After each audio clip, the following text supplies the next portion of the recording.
na dan dai samu dai kuɗi daidai gwargwado a maini na ci dogs na ci hamster da Allah ta famu ai sai na ci na ci hamster a weekend with 4 stoppers you are still in profit wani kuma za ka ga TPS ne shi kuɗi ne stoppers ne biyu amma is not in profit me faru za ka so ka san me ya faru a lokacin da na zauna da sama da traders guda 10 inda kowa yake faɗa min matsalolin shi inda ake samun matsala inda ya sai da position ɗaya ya duba na daga rashin da BTC sai kuma a samu matsala BTC kuma ya wannan dumping to ko ya ɗan dumping sai da ta biyu na dumping da sai su tabbata ba zan iya bari wai na kulle ta da lot ba dole kawai in har dai ka kallata kulle to ta tafi ta yi bilon account na ne sannan tana bani profit ina da greatness wannan duk na sani yadda zan yi clearing wannan ne abin har yanzu ya gaga dan na shigo space din na sha kawai it's all about technicals na yi magana da dukansu inda ne kokarin gane matsalolinsu kuma na musu providing solution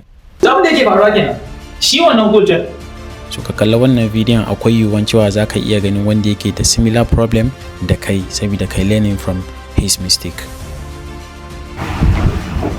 suna Hussein bin Sadiq na zo ne daga Inugu amma ina zama a Kaduna ne okay to aiki ne kai Inugu masha Allah amma sakamakon da yasa ne saboda na jima ina so ma dan yi da kai na sha bin ka a Hausa cikin duka dai ina maka magana akan ina so za mu duka akan abun da ya kawo ni yau ne saboda in faɗa maka matsalar sai gashi kuma malu to shi yasa ban yi wasa da daman nan ba ban gani san bane to alright that's great so for how long kake industry na trading ko shekara nawa kana trading ko baka ma fara ba tukuna na ji wa ina yi na kai shekara 2 ina yi gaskiya kuma har yanzu shiru har yanzu shiru ne to me kake tunanin dalili me kake tunanin dalili gaskiya dalilai suna da yawa to muna da lokaci za mu ji su duka ko ko kuna sauri yawa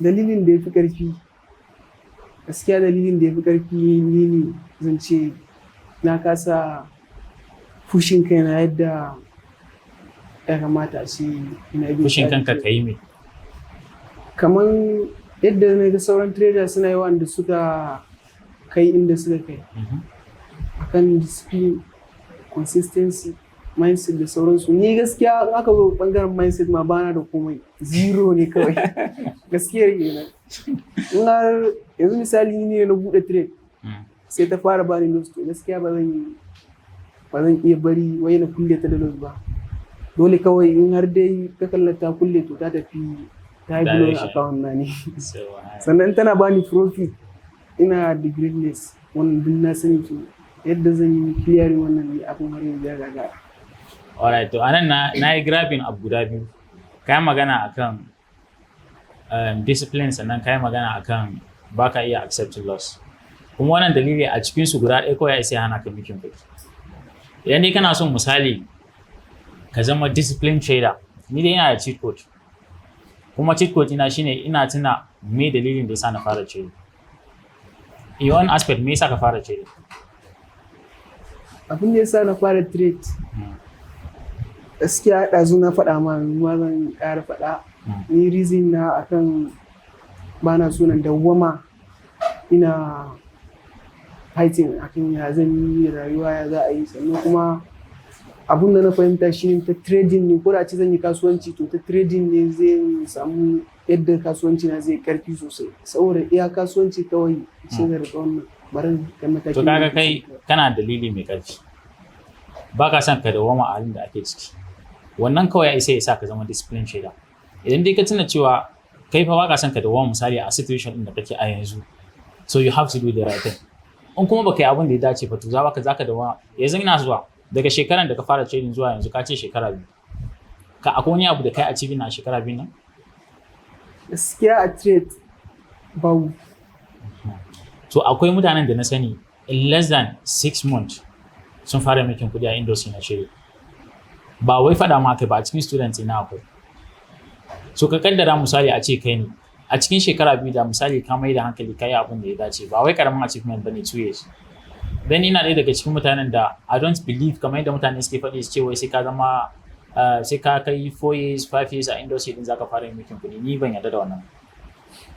Yanzu misali sai a ce yau in na tashi ina kallon chat ina karatu akan trading awa ɗaya, kai da ka zo sai kake yin awa 2, wannan da ya zo sai yake yin awa 3, wancan da ya zo sai ai yake awa 4, wannan sai yake yin awa 5.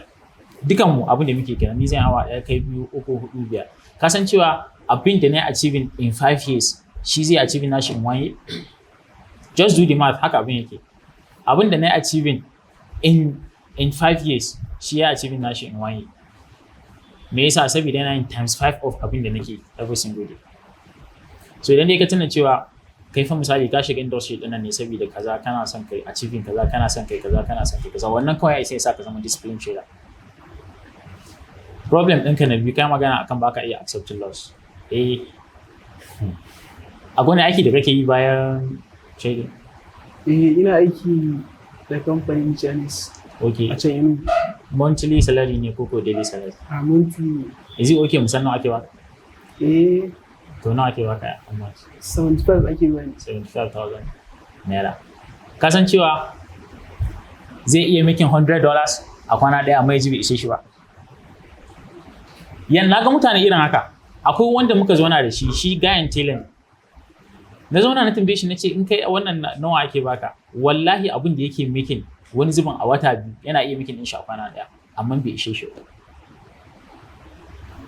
Trading ka ɗauke shi kamar business. Kai yanzu misali kana da capital $100, ka iya making $10. Ba karamin achievement bane fa. Per trade ka yi making $10, a'a amma da zaran ka fara hangen wani da yake making $10,000 per trade, to ka samu matsala kenan. Baka duba account size naka da shi, baka duba situation ɗinka da shi. Idan dai yanzu misali ka zama trader da yake da rules, yake da plans, dole zaka dinga accepting loss. Me nake nufi? Misali, da wani strategy kake amfani? To gaskiya strategy ne yake amfani shi BPR. To wasan shi gaskiya. Akwai wanda ya sani a nan? Menene? Gaskiya. No, akwai strategies fa kala-kala a duniyar nan. Akwai. To kuma da wani abu wanda an zo kansa shi ma zan faɗa.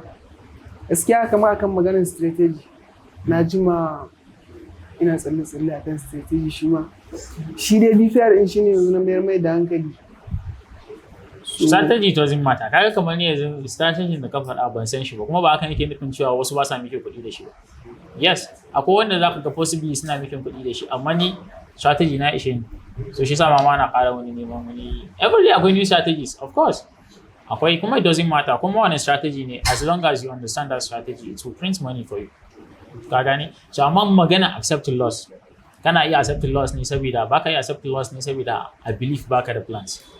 In ka sa ma ranka cewa yau ba za ka yi losing, misali ba za ka yi taking more than 2 trades ba.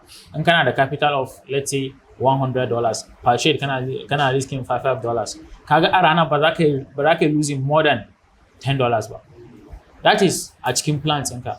So idan dai kana da wannan plans ɗin, babu abin da zai sa ka dinga losing kuɗi gaba ɗaya. Dan kamar yadda ka faɗa ka ce kana iya blowing account ɗinka gaba ɗaya, in kana cikin negativity ba ma ka sa stop loss kenan.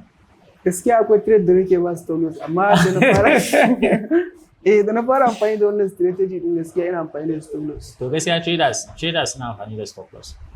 Do akwai wanda an ce mun suna da position iya stop loss ɗinsu ne, amma ni ban san wani irin traders bane wa'annan. Ni na san kowane trader yana amfani da stop loss saboda wannan market ɗin ba mu muke controlling ɗin shi ba. Akwai kasuwan da in ya juya wallahi baya taɓa like ko retracing zai yi ba zai koma in profit ma ka fita ba, sai ya liquidating account ɗinka duka. Ka gane abin da nake nufi? Kawai let me give you this example. Mu retail traders ne, ni da kai da wancan, like duk wanda ka san yana trading individually, retail traders ake kiransu, no matter how big your capital is. Ka gane? So mu retail traders mu kaman ƙananan kifaye ne a cikin ruwa. In ka ce zaka tare big shark ta gaba, zai cinye da kai ne.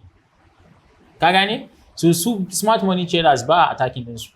Abinda zaka yi as a smart fish shine ka bi bayan su, abinda suka ci su rage su haka. Yes, and that is more than enough for you. Just take it like that. Ka gane abinda nake nufi? So maganar rashin sa stop loss, gaskiya traders suna saka stop loss. to akwai wani abu da yake faruwa ne, akwai lokacin da na yi plan ɗin ina sa stop loss. To amma na gama sa stop loss ina yawa, na gama plan ina, na gama komai.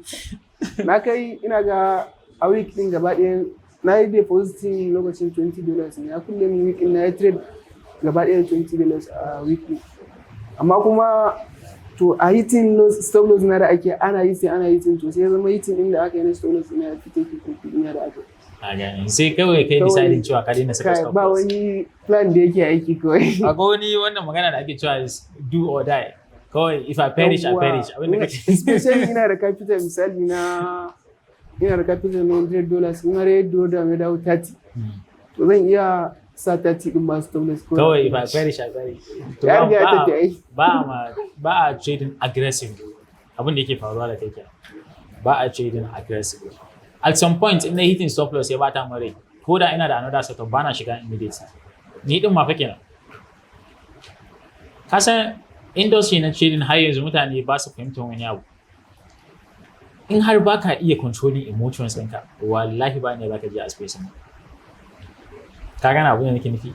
So kai kokari abin da zaka makanka yanzu shine kai sticking to one strategy. Ban san strategy ɗinka ba zan ce komai akan shi ba, kuma ba wai zan ce wai baya aiki bane.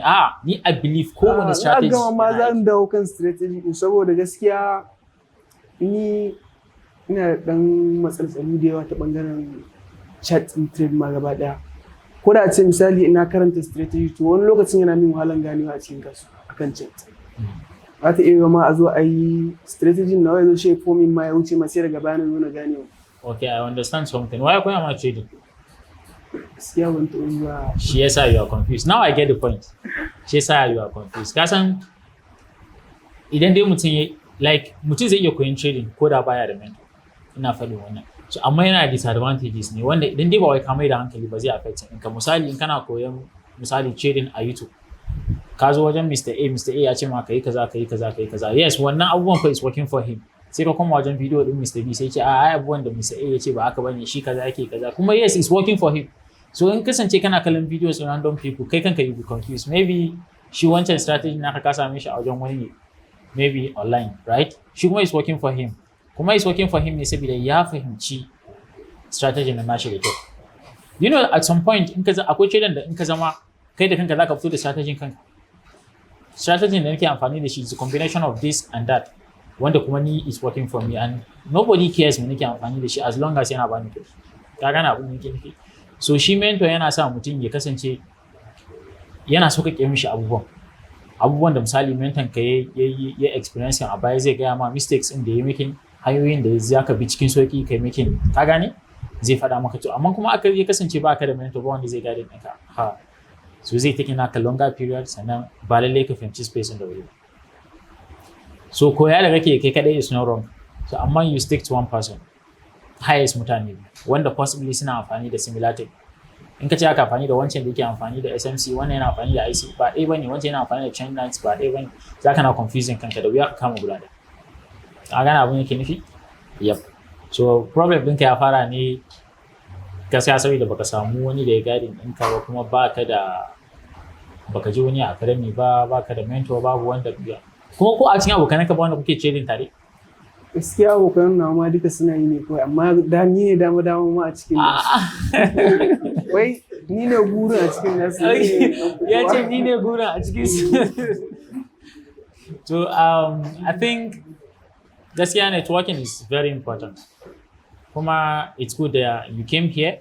At least ka san Ayman ga wasu anan you make new friends wanda you get to meet with them. Akwai wanda anan na san ya fi ka experience. Kuma yanzu din da you guys are already part of my community, I will see what I can do to help. But amma dai gaskiya waɗannan abubuwan da ka ɗan sassa wa kanka sai ka rage su. Ya za a rage ai yanzu wai na ɗauki nan ba sai ka rungume shi. Na ɗauki hanyar ɗaukar mataki ne shine kalli na sa kai na a guri ɗaya.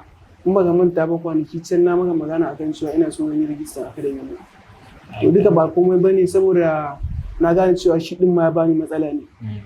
Shi sa nake so na yi taking action a kai. Amma one thing da zan faɗa maka lastly shine ka san muhimmancin time. Yes, know the value of time. shekara 2 da ka mai da hankali ya ci ma karamin achievement ne ba karamin achievement bane wallahi mutum baya da iya ne a lokacin nan kawai saboda gaskiya ban jima da na fara samun kuɗi ba. Masha Allah. Ina da zama a gida ne lokacin ina aiki a nan Kaduna to bayar da son ogana ne kuma sai na dan samu matsala. Sai zama dai ba na samun kuɗi ina yin demo to sai na fara samun matsala da gida shi sa kawai sai na harba na tafi Enugu. To a can ne zuwa na fara samun kuɗi shine sai ya zama cewa dai ina sa su ina duk da ina loss dai amma ina ƙara noticing wasu abubuwa. Duk da ina karɓan wuta amma haka nake ina karɓan wuta 70 ina jin zuna ko ne ya kai na wata 3. Wanda ma you have belief akan abun irin wannan ne mutum sai ya ce industry din scam ne. Mana. Ni na san ba scam bai saboda na jima ni ta sha leƙowa tana komawa abin da yasa na ce haka na sha sa $50 zan yi growing na ta har 500 akwai lokacin 500 akwai lokacin da na yi growing $50 ya kai 800 and something amma ne bayar da wai draw down kasuwan kwace abin shi lokacin har na fara ji na kawai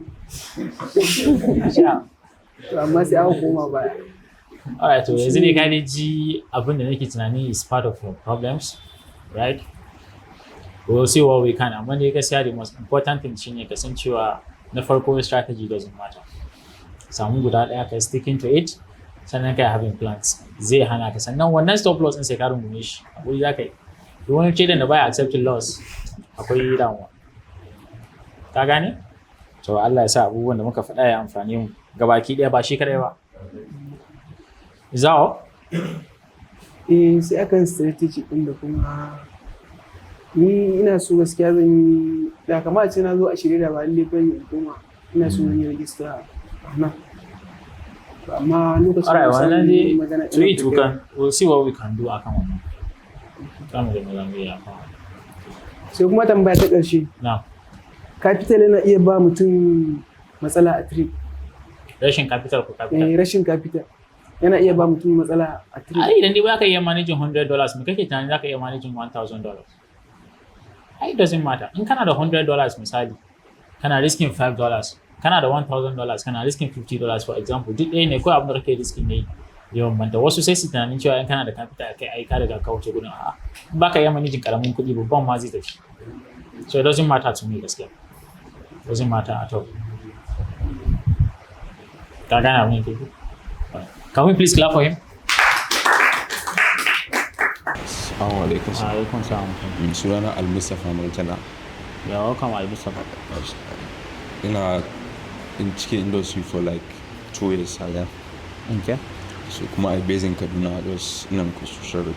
Okay, so matsaloli like ba su da yawa dai.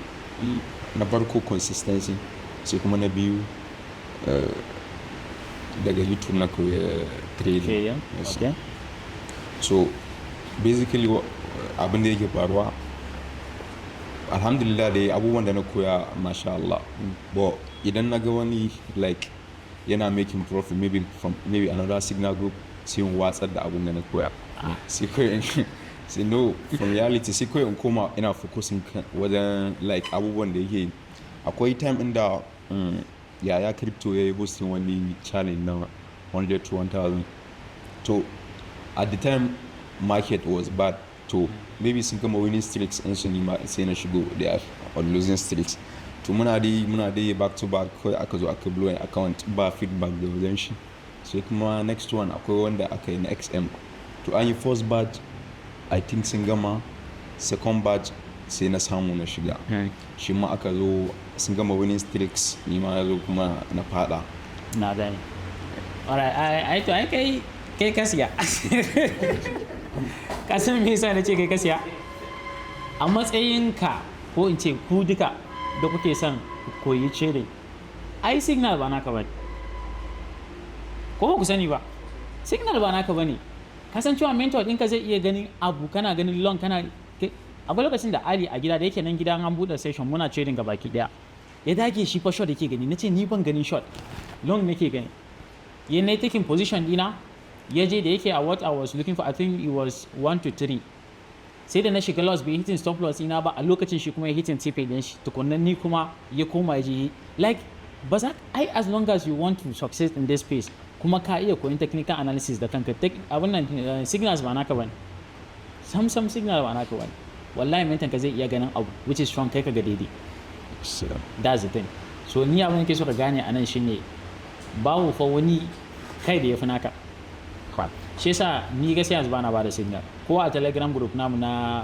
whatsapp na na telegram ba ma bada signal abin da nake ko a discord shine what are you saying, this is what I'm saying, we discuss possibly maybe I might be seeing abin da kake gani maybe in kaman bayani sai okay ya kamata ai kaza you understand, we can talk of our biases da sauransu.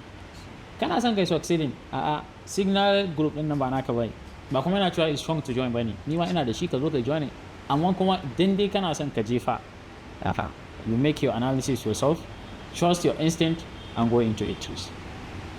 I see no reason da zaka iya trusting signal din wani da ma baka sani ba amma ba zaka iya trusting naka ba. It makes no sense.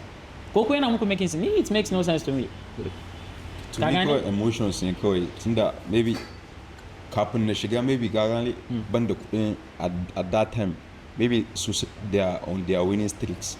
So maybe the time na samu kuɗin da zan shiga na yi funding account maybe lokacin market ta change direction, market is bad sai kuma in shiga sai kuma in tafi gaba da to amma ni wannan kai yanzu ina yi leading naka ba ka ce kai blowing na shi ba how do you feel? Very bad. Ka san da kai ne kai blowing wannan account ba zai zama loss ba sai bai ni yanzu ina da $100 trades din da zan yi taking kafin $100 din ya kare trades ne da yawa kuma I'm sure misali how many trades I had something, let's say kana risking $5 trades nawa za ka yi kafin 20 trades which is like it's more like me learning but paying the for the knowledge the money the kudi now. I'm wondering you did not pay for the knowledge, you did not do anything because it's more like the money is gone. It's not wrong. Telegram groups need not okay, all those signals are for people that don't want to learn this. Masu copy trading the foreign so okay it's not a capital but you don't think they can learn technical analysis da sauransu amma kai da ka zo nan ka zo bane saboda kana son kai copying signal din wani haka ne? Yes sir. So that's for that. Sannan maganan consistency zan faɗa the same thing da na faɗa ma friend ɗinka ne me dalilin da ya saka shiga industry da haka financial freedom. You want financial freedom me sai ana ka zama consistent Yeah. ai babu ai da ya kasance me wallpaper wayanka ka san me wallpaper wayanka steering dream card yana da nake so na siya it's very simple ka gane it is very very simple ya kasance cewa you don't need no motivation my brother muna 2026 kana jiran wani motivation wallahi baka bugu ba ranar Saturday muke magana da friend ina Ismail anan yake cewa kamar fa karshen shekarar nan fa za a biya wannan me yake da suna tax yake ce mun ba zai gude ba kasan nan ba nace a bara ne karshen shekarar yazo da sauransu muna 2026 a wannan regime da muke da sauransu ka fara tunanin kana jiran motivation baka bugu bane you want to be consistent ka samu abu guda da zai motivate naka ni dai ina da su da yawa ga ɗaya ma na nuna ma yes ga ɗaya ma na nuna ma so just very simple ka gane it's just very simple kuma ka koyi trading ɗin ka YouTube is not wrong kada kai tunanin ni yanzu na misali ina amfani da supplies and demands kai kana amfani da SMC sai ka ce mun dan kawai kaga misali ni na yi printing kuɗi kai baka printing kuɗi ba za ka daina amfani da naka ka dawo na you don't do that kowanne yana aiki a belief kawai just need to understand it well kenan za ka fahimci system ka gane abin da yake nufi? Na gane sanda shi ne kawai so is there anything? yau sai magana kuma da na shigo space in na sha kawai it's all about technicals sai kuma daga baya ina gani maybe kamar a ce BTC akwai coins inda suke banta irin da abubuwan ne to shine yake neman shahara like ya zai biyu me kake trading crypto kake trading ba? Crypto gaskiya akwai abubuwa da ya shafi crypto da mutane ba sa mai da hankali a kai misali let's look at the fundamental aspect. Fundamentals are cryptocurrency is important mutane kuma suna dokan shi is license right ko da wannan website din da ake saka news da ya shafi forex factory akwai news inda in ya shafi USD kuma is a very high impact news yana affecting har da crypto space amma kuma mutane ba sani ba da time idan dai kana cikin wani zubin ko sai daga kando daya clearing naka akwai news mai karfi wanda kuma ya shafi USD baka sani ba. Kuma ka san majority more than 50% na crypto is BTC. A lokacin da BTC yake pumping, right? Da ka ga other altcoins shi ma yana following na shi. To duk wannan abu ne da ya kamata a ce mutane suna lura da shi wanda ba sa yi.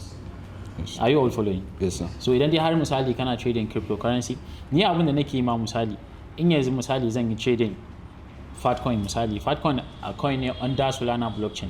Sai na duba ga okay, what is BTC likely to do? Saboda BTC shine baban su overall.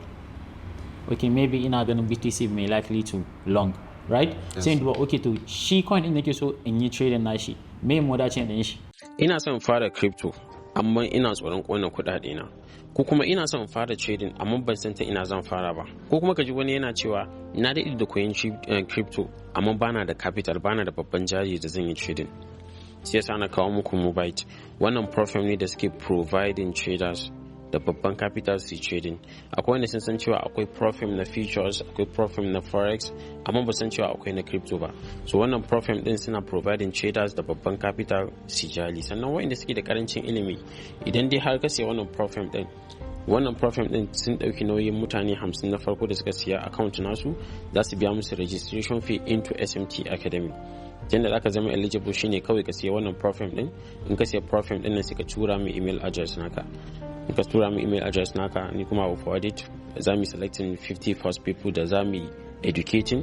Yes, za ka siya platform, za ka samu ilimi akai, sannan za a yi following wannan session din karatun naka da trading da wannan platform din. So if you want to be eligible, kai join SMT Academy Free Signals, which is link yana bio dina, ko kuma ka je kan Telegram kai search SMT Academy Free Signals. Kai join kai sign up da wannan platform din. After kai sign up da referral code ina, sai ka siya wannan account din. Idan dai ka siya wannan account din sai ka tura mai email naka, and insha Allah za a zabe ka. Solana. Sometimes zaka ga BTC is longing, Solana kuma is shorting. Saboda me, shi wannan coin din is closer to its mom than its father. That is just the logic.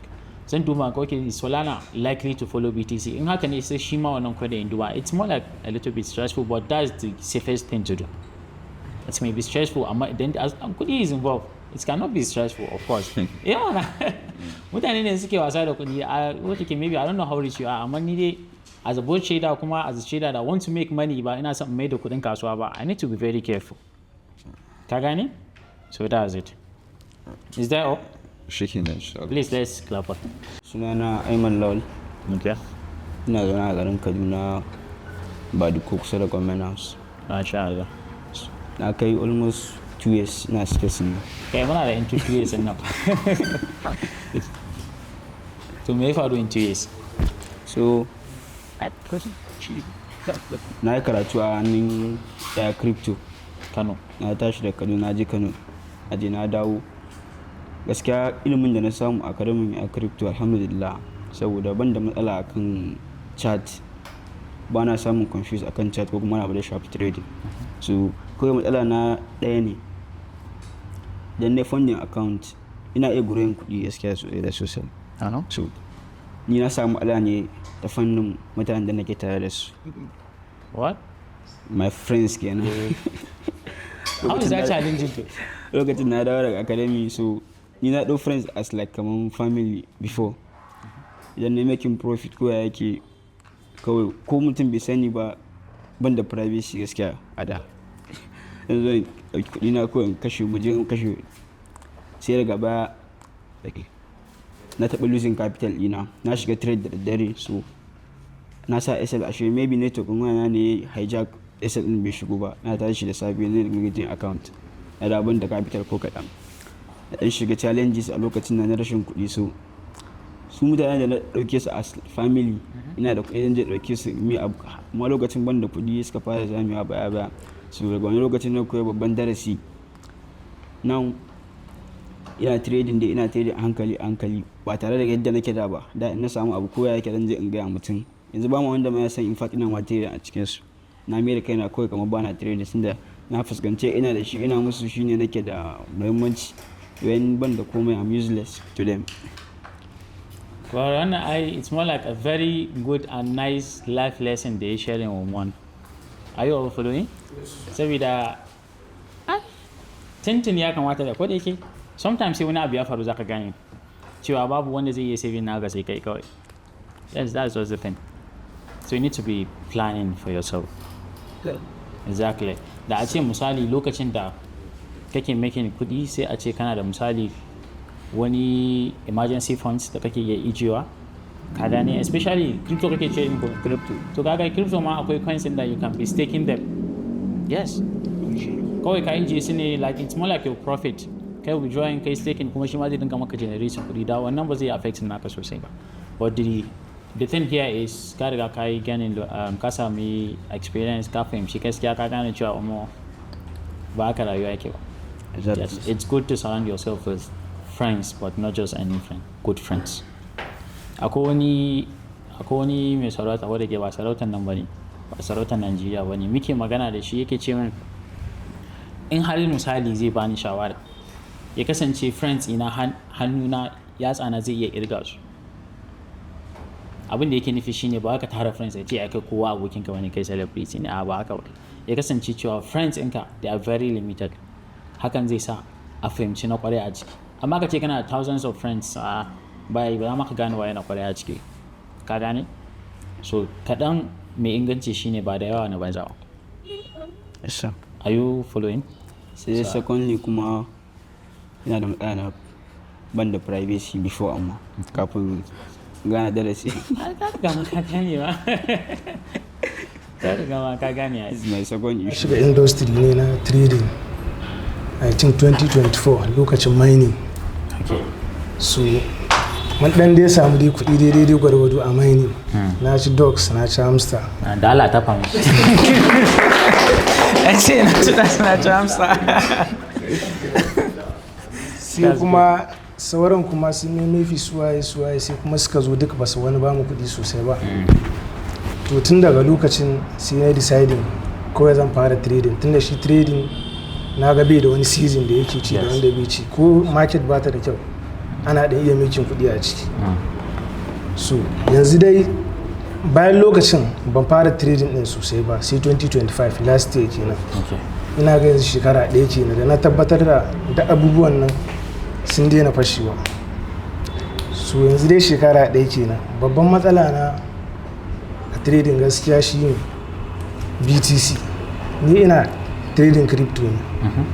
Sometimes nakan kokari in duba irin direction da BTC zai tafi kafin analyzing wasu coins haka. Yes, kamar yadda ne na faɗa da su. Yawwa kuma na sa marena ni ina ɗaukan trade biyu ne ba na wucewa. In naga kuma akwai opportunity sosai ina ɗaukan uku. To inda ake samun matsala in dai na seta position guda biyu na duba na ga direction da BTC zai yi sai kuma a samu matsala BTC kuma ya wannan ya dumping, to ko ya dan yi dumping sai ga trade biyun nan ko ukun nan duka sun ci stop loss ya. Duka lokaci da kake shigan su? Gaskiya lokaci da nake shiga. A gane. Saboda ina expecting in BTC ya tafi sosai to dukan su ma su tafi TP. A gane. So shine matsala na farko dai. Yanzu I get it. A trade biyu ko uku kana shiga wasu pairs ne daban. Wasu coins daban kake nema. I get your problem. Alright, so why not mu kawo wannan solution din? Kai da cewa BTC ita ne take damun ka. Why not ka fara trading BTC? Ko kana ganin ba za ka iya ba? Yes. Ko kana ganin ba za ka iya ba? A zan iya, kawai da wani lokaci bata cika respecting abin da ake so bane sai ga to in ba ta respecting me kake tunanin ita ne take da problem? Sai ga ko ni ko wani abu kawai daga sama. Amma daga cikin coins da kake trading za ka yi bani guda ɗaya ko biyu? To ina trading wannan grass. Akwai triya ne ko triya ne ma za ka ina cikin shi ma. TIA. TRIA. Sai kuma wani V guda uku. Okay. Wannan coin din on Kronos blockchain. Suna da ɗan yawa da gaskiya. Gaskiya na fahimta, amma kuma daga cikin problem din da waɗanda suke trading crypto suke facing wanda ba su sani ba shine akwai abin da ake cewa trending coins. Su wannan trending coins din shine coins din da zaka ga mutane suna yawan trading din shi a wannan lokacin. In ka shiga exchange da kake amfani da shi zaka iya categorizing nashi based on trending coins. So ya kasance coin babu volume sosai a cikin shi ko analysis baya respected. so ni yanzu ina so misali zan yi ko da nake trading crypto, I've been trading crypto ko yanzu na kan dan yi once in a while amma BTC kawai nake trading. In ba BTC ba zan iya trading lati Solana ko Ethereum. Me yasa? Saboda akwai volume a cikin su fiye da sauran coins din da suke. Ka gane abin da nake nufi? So I don't know wani strategy kake amfani da shi, amma in har misali ba za ka iya trading BTC kawai ba, kamar da na so in ce kai trading BTC ne, amma in wannan is not the option, kada ka dinga trading duka ukun a lokaci. It may sound shortcut. Yanzu muƙaddara yanzu misali kana da $100 ba, sai kai risking $5 sai kai hitting stop loss. Sai ka ara risking $5 sai kai hitting stop loss. Da ka samu third trade din da zaka yi sai zuciyanka ya ce ma a'a ka kai risking $5 kai risking $10 sai da in kai hitting TP zaka dawo da loss ɗinka. Ka gane irin wannan abu yake sa mutane su dinga losing sosai. Zaka iya cewa okay ba za ka shiga trade uku a lokaci ɗaya yanda idan da ya tafi direction ɗinka ka huta. To don't do that. Babu shortcut a trading. In ka ce yes to ka daina. In har ka ce da kana neman shortcut a industry na trading gaskiya za a samu problem. The best way shine ka yi guda ɗaya. Babu wani trade ba da yake nuna ma cewa 100% sure cewa zai tafi direction ɗinka no matter how good you are in this space. Ka gane abin da nake nufi? Yes, it's a game of probability. Mai amfanin cewa ka shiga ukun duka in stop loss ne kai hitting stop loss duka ukun. A'a, wara kai cikin ɗaya. In ya tafi ka koma. In ya tafi ka koma. In bai tafi ba fine. So shigansa a lokaci ɗaya shi ma is strong gaskiya. Sai kuma abu na biyu, sometimes idan na analysis in dai ban yi niyan shi ina amfani da SMC strategy ne. In dai ban shiga ba sai ga ya tafi full TP. Ai da mun kowa. Kuma yanzu haka in dai zan nuna ma chart ina na before and after, gaskiya wanda suka kai TP suna da yawa, amma wanda na shigan gaskiya ba su da yawa. To bambance maka ina shiga sai kuma ga an samu. Ai akwai abin da yake faruwa. Yanzu kafin yin answering wannan tambayan, let me ask you guys. Dukan ku zan tambaye ku. In a ce dukan mu nan muna da capital of $100. Dukan mu.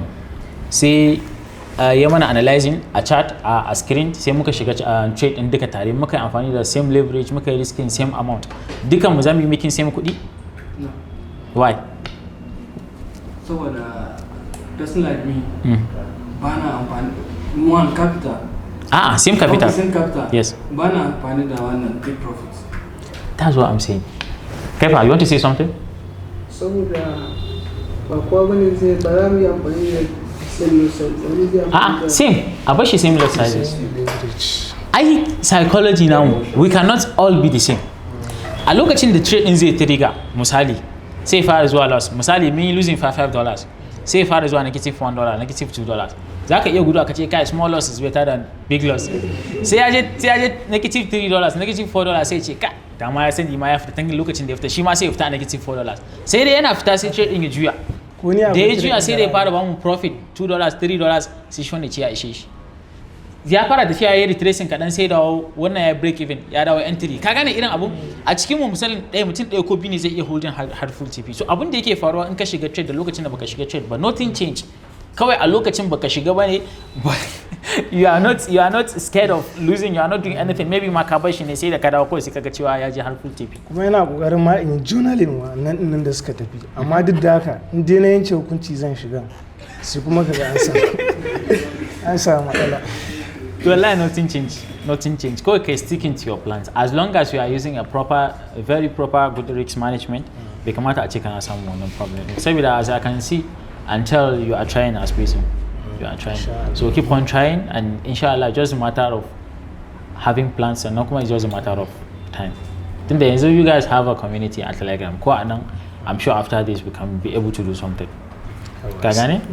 To Allah ya taimake mu. Sai kuma yanda duk dai the same day da wancan ne dai. Ni day trader ne. To sometimes a irin lokacin nan day trading sai kaga ya kamata a ce 24 hours kai closing. Amma sai ka yi kwana ɗaya kwana biyu kuma sai na samu kaina discipline ba zan fita ba sai ya kai TV. Sai je kuma na ki fitan sai kuma a samu matsala shi ma. In kuma na fita sai kuma ya tafi TV. To shi sa nake so in koyi scalping ne sosai.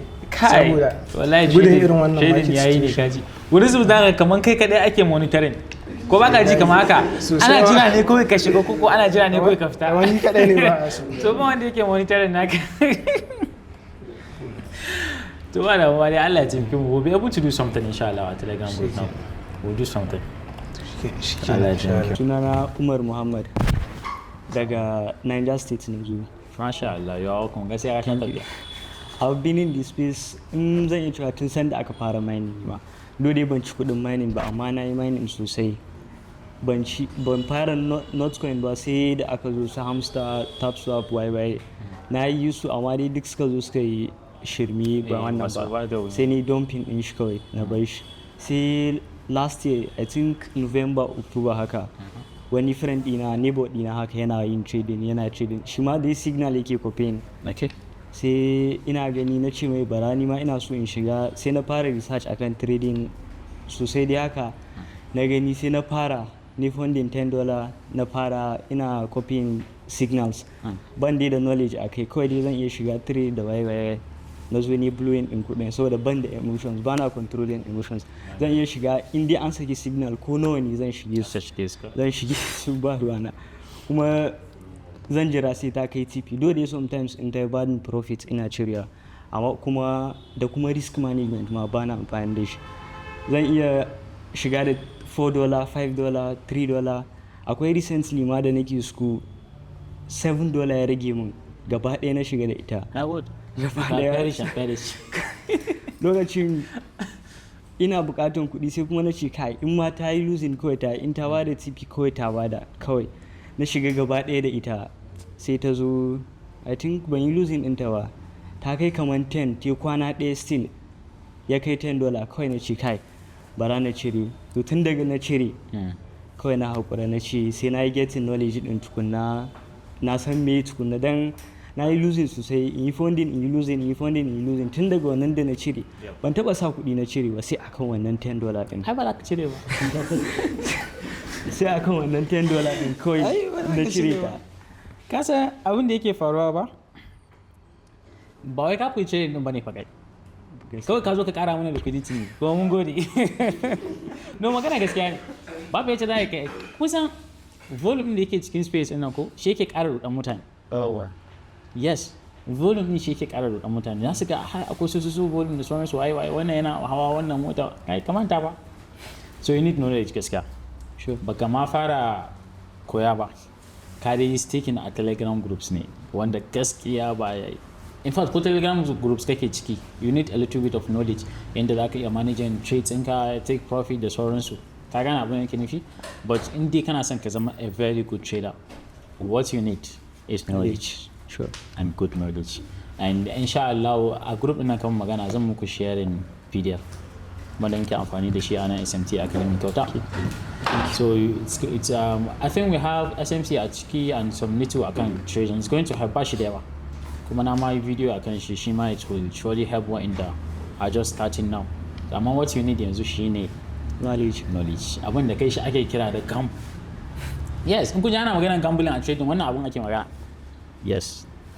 So I think that would be all for now, inshallah. Okay, haka za a fara samun progress da Allah. Inshallah. Thank you, mashallah. Thank you. Is that all? Yeah. To shi kenan. Sunana Abubakar. To ni a nan Kaduna nake, duk ina ma makaranta a nan Kasu. Kamun looking familiar.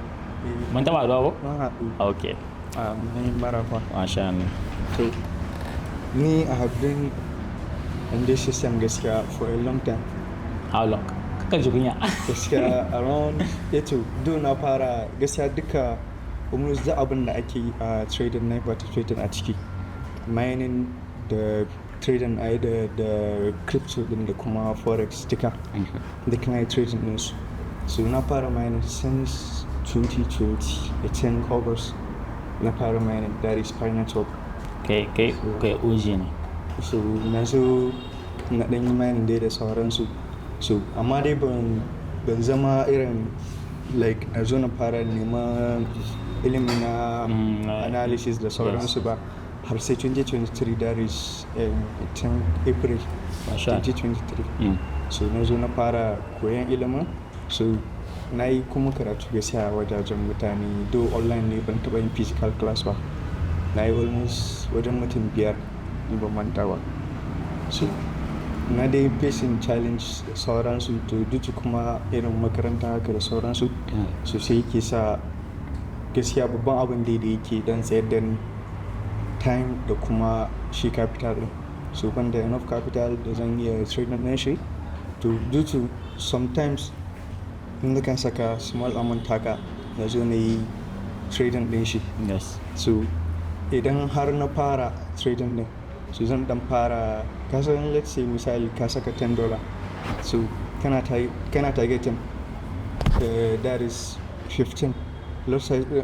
Shi kuma SL ɗinka zai kama, yes, shi kuma zai kama that is minus $3. Okay. So at least kana da 7. So before yana farawa wannan haka within $2-3 bana iya rike kaina kawai zan fita, so zan fara shiga kuma wani trade din. So a nan haka irin kamar dai like scalping trade, to shine kawai nake da iya making wasu abubuwa.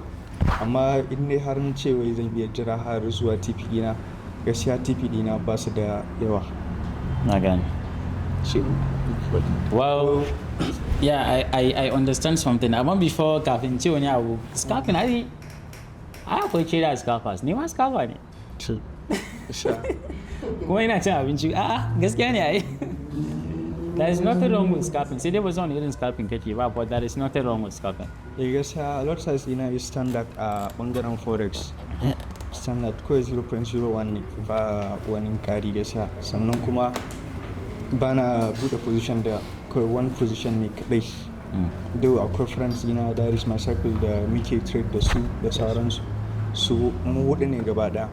So muna sharing, muna ma da group haka da sauransu da muke sharing knowledge. Kuma duk wanda yi making analysis ya kan turo haka da sauransu. Yes. So duk muna yi ma kanmu wannan. So amma dai kawai yanzu dai takamaimai ba, aida zan iya cewa aida is it capital din ne matsala na ko kuma actual knowledge din ne shine ba sani ba. Well, I can see that kai baka da wani challenges mai yawa. Kawai dai from what I say shine you have a good circle. Wanda kuma it's important gaskiya. Yes, it is very important. Actually, you have a nice circle. Sannan secondly, abinda I'm not sure about shine crypto kake trading ko forex ko duka biyu? Duka biyu nake. Well, gaskiya for the start, I do not recommend it duka biyu. Na fi recommending them. Amma wanda dai na fi so, na fi son forex. Yes, I understand. I can sense that. Saboda in aka ce kana focusing akan markets guda daya, pair ba wani pair kake amfani shi. To yawanci dai major pairs ne gaskiya. Sai minor pair, amma exotic bana amfani da su irin su synthetic din nan. Alright, so let's do it like this. Kai focusing akan kasuwa guda daya, which is yanzu an zabi forex. Dama kana da lot size da kake amfani da shi, standard lot size, right? So ka zabi pair if possible shi ma guda daya. Wani strategy kai amfani da shi? SMC. Okay. Kuma ka taba koyon wani strategy ba sai shi? Do farko dai na fara koyon ICT sosai na ga abubuwan ba su ba to. Yanzu SMC, alright, kana da strategy guda daya, market guda daya, pair guda daya. Kana tunanin bayan nan sai mai problem ɗinka? Maybe capital. Okay. Ka taba trading profit? Na taba trading profit so daya. Me ya faru da kana? Something naira trader. So based on research da na yi making, so sai na fahimta it's like ya zan ce kamar haram na gan inda na yi making research. So the belief dina ne wannan. Na ga do za ka siya account. Na siya account na it was 9,500. So amma sun yi funding $200 a ciki, 200,000 naira a ciki. So za ka yi person plus 1, that is 20,000 plus 2, 20,000. To na yi person plus 1 to a plus 2 din ne shi ne na shiga trade akan gold. So shi kuma ya yi almost minus 40,000 straight. So sai ka yi breaching account. Yawa na yi breaching account din. So kuma tun lokacin da na dan yi make research daga baya sai na fahimta to su wa'incan kawai na ɗaya za su dinga biyan ka based on percentage. Na biyu ba sa making loss.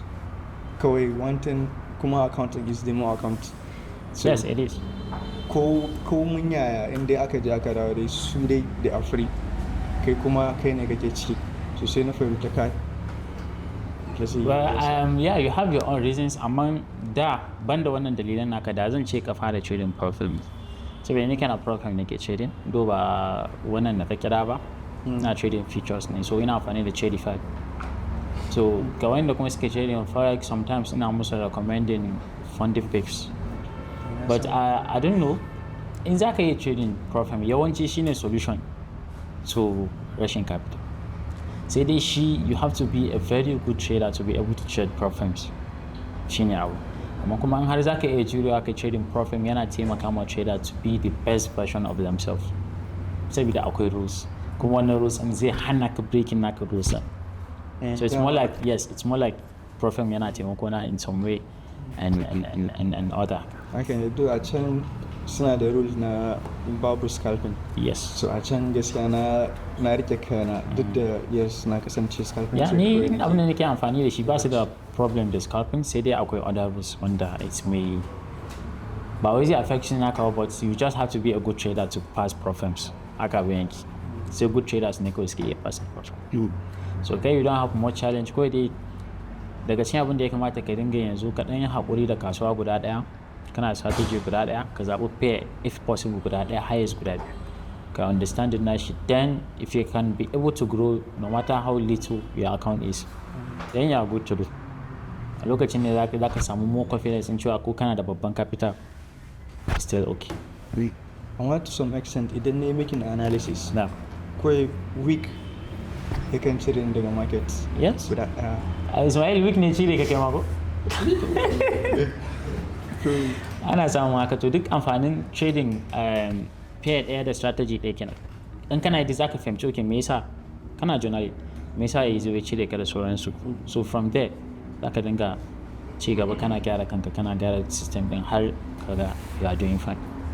So amma kama guda ɗaya hakan zai sa kai figuring out da wuri ba randomly ba, guda ɗaya fi. Ka gane? Da sports trading duk gaskiya da yana yi gaskiya coins. So ka daina yi ne su. Ito last one dai na dan yi participating, so amma wannan daga ba laifin ka bane.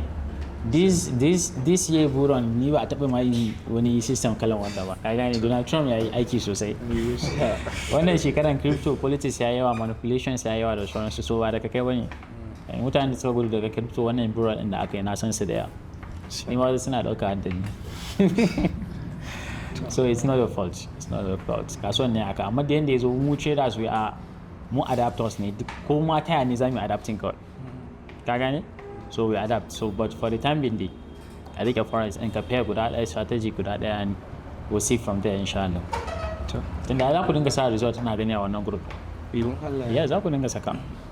Amma ni gaskiya na fi iya making analysis na kawai inda yi a forex ne kawai just through MT5 dina nake making analysis sai ne setting din shi, kuma sometimes akan su ya kasance ba ya ka saka shi a spending order ba, kawai ka fara monitoring din shi when ya zo order block ɗinka sai ka shiga market price.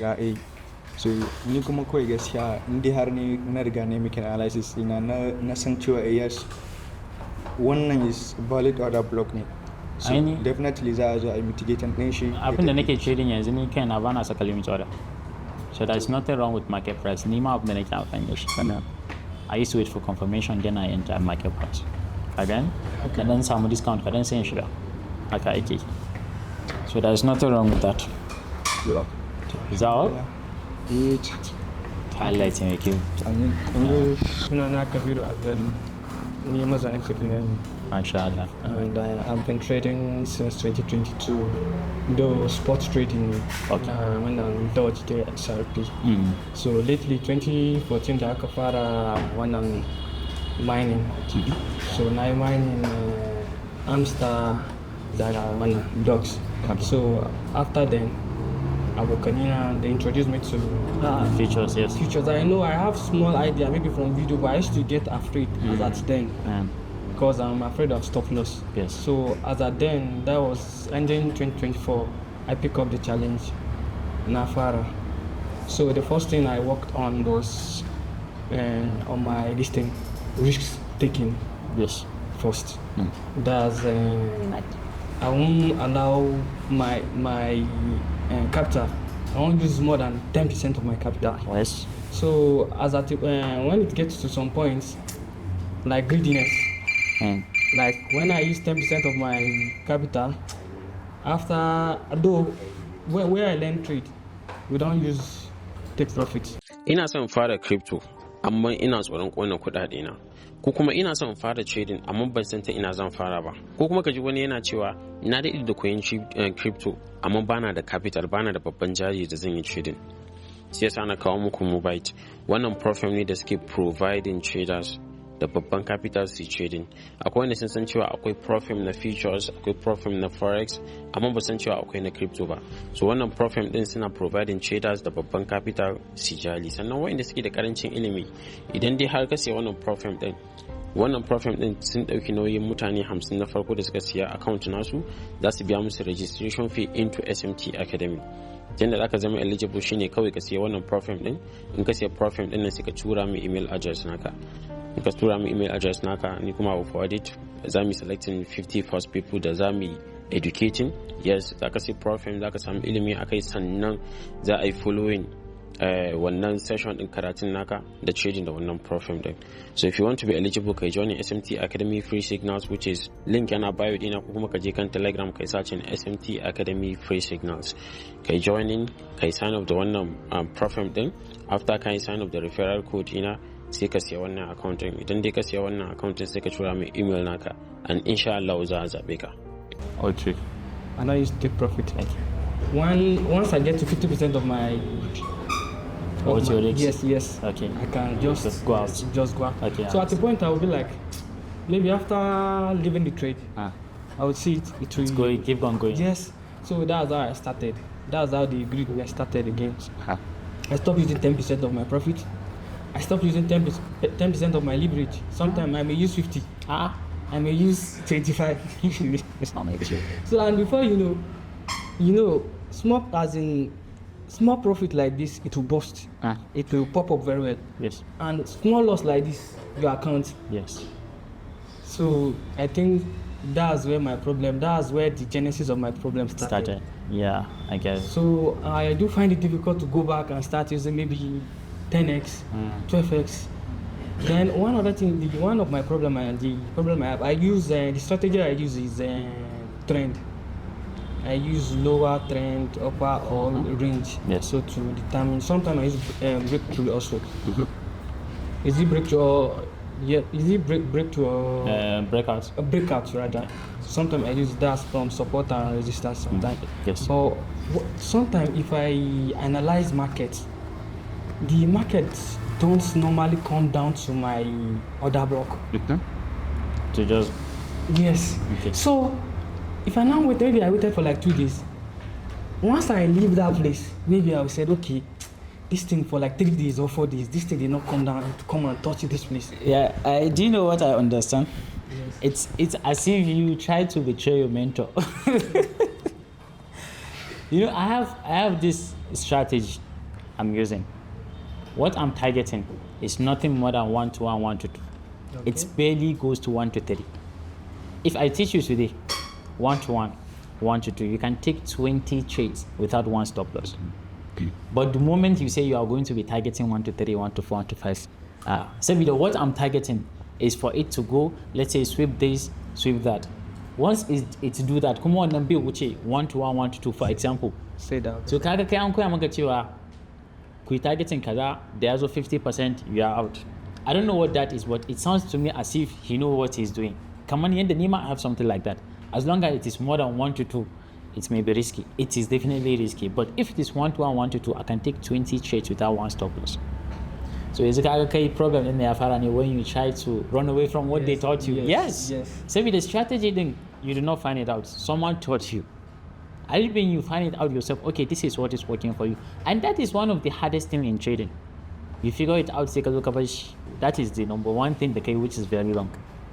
What he taught you, possibly okay. Is that 50%? Possibly. Say I have something similar. Maybe you left that. Koko fara targeting higher. With you are risking higher. Dole you lack some problem. Actually, that's my issue. Ai, shine kawai. Na gan today, one win today, one loss will wipe all the win. Yeah, man. Abin da na gan. You don't do that. So Ai that's just yanzu my... kaga you have to go back to your old system. Saboda it's been working for you. Why leave it? Has been, I think, greediness. No, you don't do that. I think Ai ko da misali a ce you want to increase, you increase your capital, not what you are risking. As long as you are risking 5% or 10%, that 10% should stay 10%. Say dai a ce capital ɗinka is increasing, 10% of $100 is what? $10. 10% of 1,000 is what? 100. 10% of 10,000 is 1. Like, it's the capital keep on increasing, but what you are risking should not be distant. And what you are targeting, what you are looking for, as long as it's working for you, wallahi nobody will challenge you. As long as it's working for you, that's all. So advisably go back to your old system, right? Be risking 10% or lower, depending on how the setup Didn't is. Yes, exceed 10. yes, depending on the setup, right? And I think with that, inshallah, somebody have been doing well before you run Yes, I'm away. doing well. Yeah, so do not betray your mentor. That's the thing. Suna Inside. Yeah, Yana zaune a nan Kaduna, wanda ya san. inshallah. To alhamdulillah na shiga wannan trading space zan ce wata 6 ba 6 months. Alhamdulillah gaskiya da na shiga na ba mu abin muhimmanci. Don friends ne suka rage a industry suna yi na zo na ya ci mun abin da suka kasa yi. That's good. Don muna Please da- clap for him. Don muna da irin haka kamar WhatsApp group haka da muke abin nan. Na dawo ma kusan ni nake abubuwa da yawa a cikin group din. Masha. Ni yanzu dai matsalar challenges da nake facing guda biyu ne. Na farko shine ina raina profit din da na samu.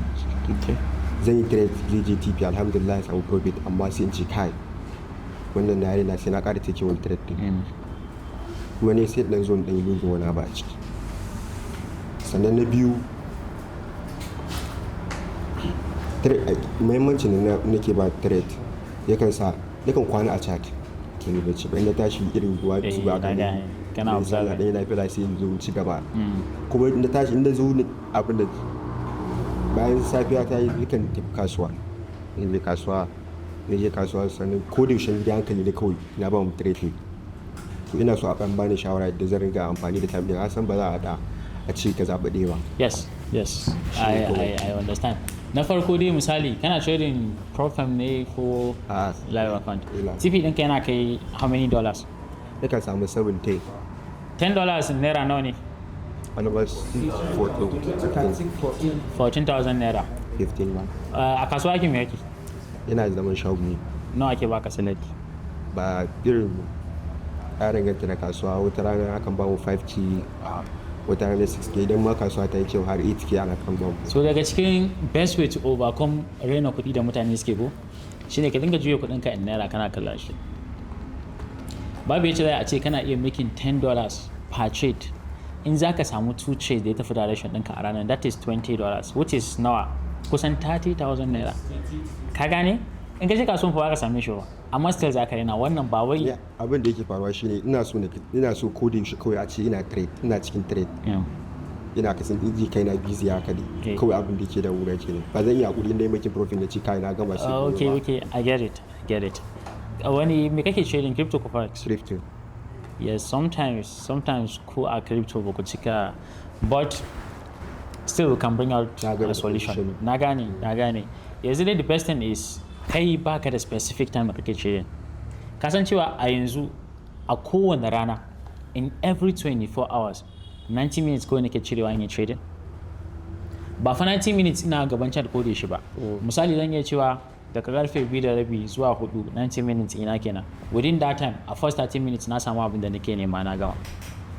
Kaga ni yanzu na kai na building a plan da routine da dinga yi every single day.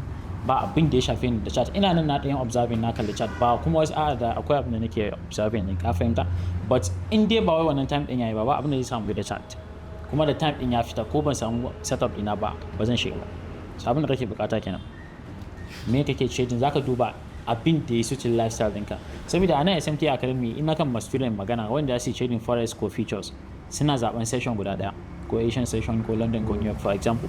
So amma ina recommended su zaɓa ne based on abin da ya suitin lifestyle ɗinsu. Kaga kamar kai da kake zuwa kasuwa da safe da rana ba lallai kana da time ba, da yamma da daddare za ka iya samun time. So kaga within that time sai ka sanya kanka cewa okay so time every single day shine lokacin trading naka, shine aka samu sauki. In dai ba wannan lokacin ba it will be hard from the beginning, amma da ka saba shi kenan. Amma ya kasance baka da lokacin da zaka na jinga trading, baka da yawan trading da kake taking, baka da plans, baka da komi, kaga zaka dinga shiga trade a koda yaushe. That's one wanda kuma zai dinga distracting naka, kuma yawan ma kallon chart wani zubin yana affecting mutum sosai. Wani setup din kai zaka matsa ma kanka cewa setup ne ba fa setup bane, amma ka kuna mu chart din ido kawai kai sai kai trade, that is wrong. Ka sama ma kanka lokacin shiga trade, ka san how many trade zaka dinga taking. Tunda yanzu daga abin da ka faɗi kana da amount da kake risking, that's not gonna be a problem. The only thing you need yanzu shine ka sama kanka lokacin da zaka na trading. Maybe ka dawo daga kasuwa so time ka fahimta every single day kaka canja, kai hakan koda for 2 weeks ne. In kai hakan insha Allah I'm sure zaka ga progress. Amma daga safe kafin lokacin kaka duba kan ma ka duba chart kai hakura, wallahi to be hard. Ka san trading wani zubin kamar addiction haka yake. Wallahi kamar addiction haka yake, in ba kai ba you feel like, but you train yourself, right? Shine hardest part of trading. Kuma ka dinga tunawa kana yin shi ne wata rana to be peak. Ka gane a ce ko da zaka je kasuwa shagon ka ne, ai ba wanda yafi wannan, ba wanda yake wannan. Ka gane abin da yake nufi? Yawa ana sa rai wannan. Ina bacci, na je na kwana da daddare ina chat, na zo shago ina bacci, ga customers ka zo kana bacci, kaga ai matsala. Akwai matsala gaskiya. So ka ba kanka time.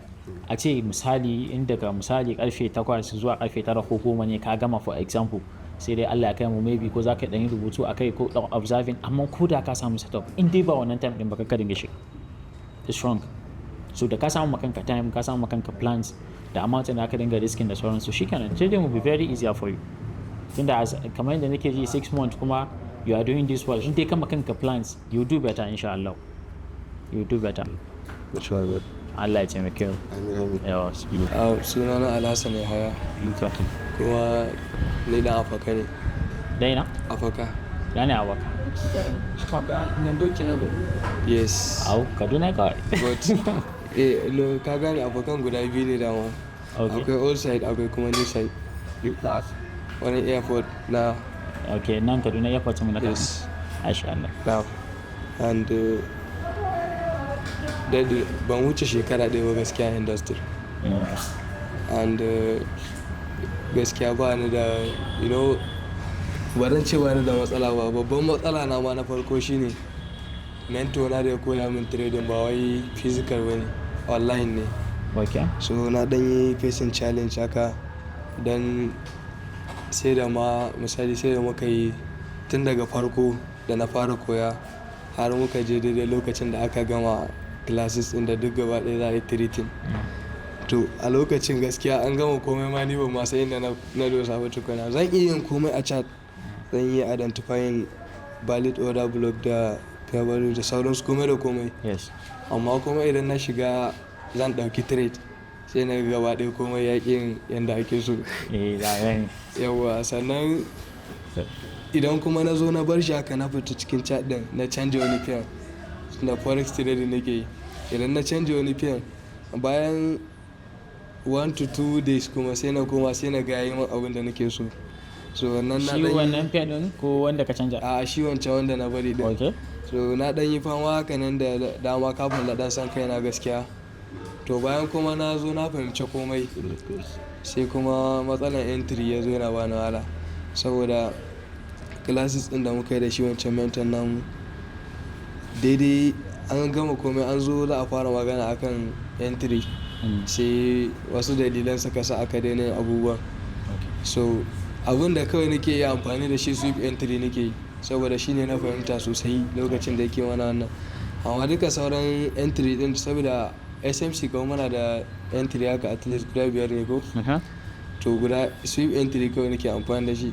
So idan trade ya zo ba sweeping yayi ba, so ina shan wahala sosai gaskiya saboda daga zarar na dauki trade din zai je kai na sell. Yanzu ka fahimci ya cinka wajen pair guda ɗaya? Ka wuce wannan ko har yanzu kana fama da? Ina amfani da pairs da yawa gaskiya sannan abin da nake nufi ka ce kamar idan ne pair guda daya if I'm not mistaken ka ce idan ne pair guda daya baka problem sai ka koma wani yawa sai mu koma wani har yanzu abin da ake kenan a yanzu abin da ake kenan gaskiya okay sannan ba iya forex yake ba yana yin synthetic ma ina yin kuma crypto shi ma kowanne yana ta taɓa gaskiya amma dai forex ne yanayin entries it should not be a problem tunda kana iya samun trade din da kake taking da sweep entry kamar yadda ka faɗa haka ne wannan ba zai zama da problem ba the only thing a nan da ya kamata a ce kamar da hankali shine a kan pairs ɗin naka kusan one thing da na lura mutane ba sa ganewa shine shi fa trade no matter how good you are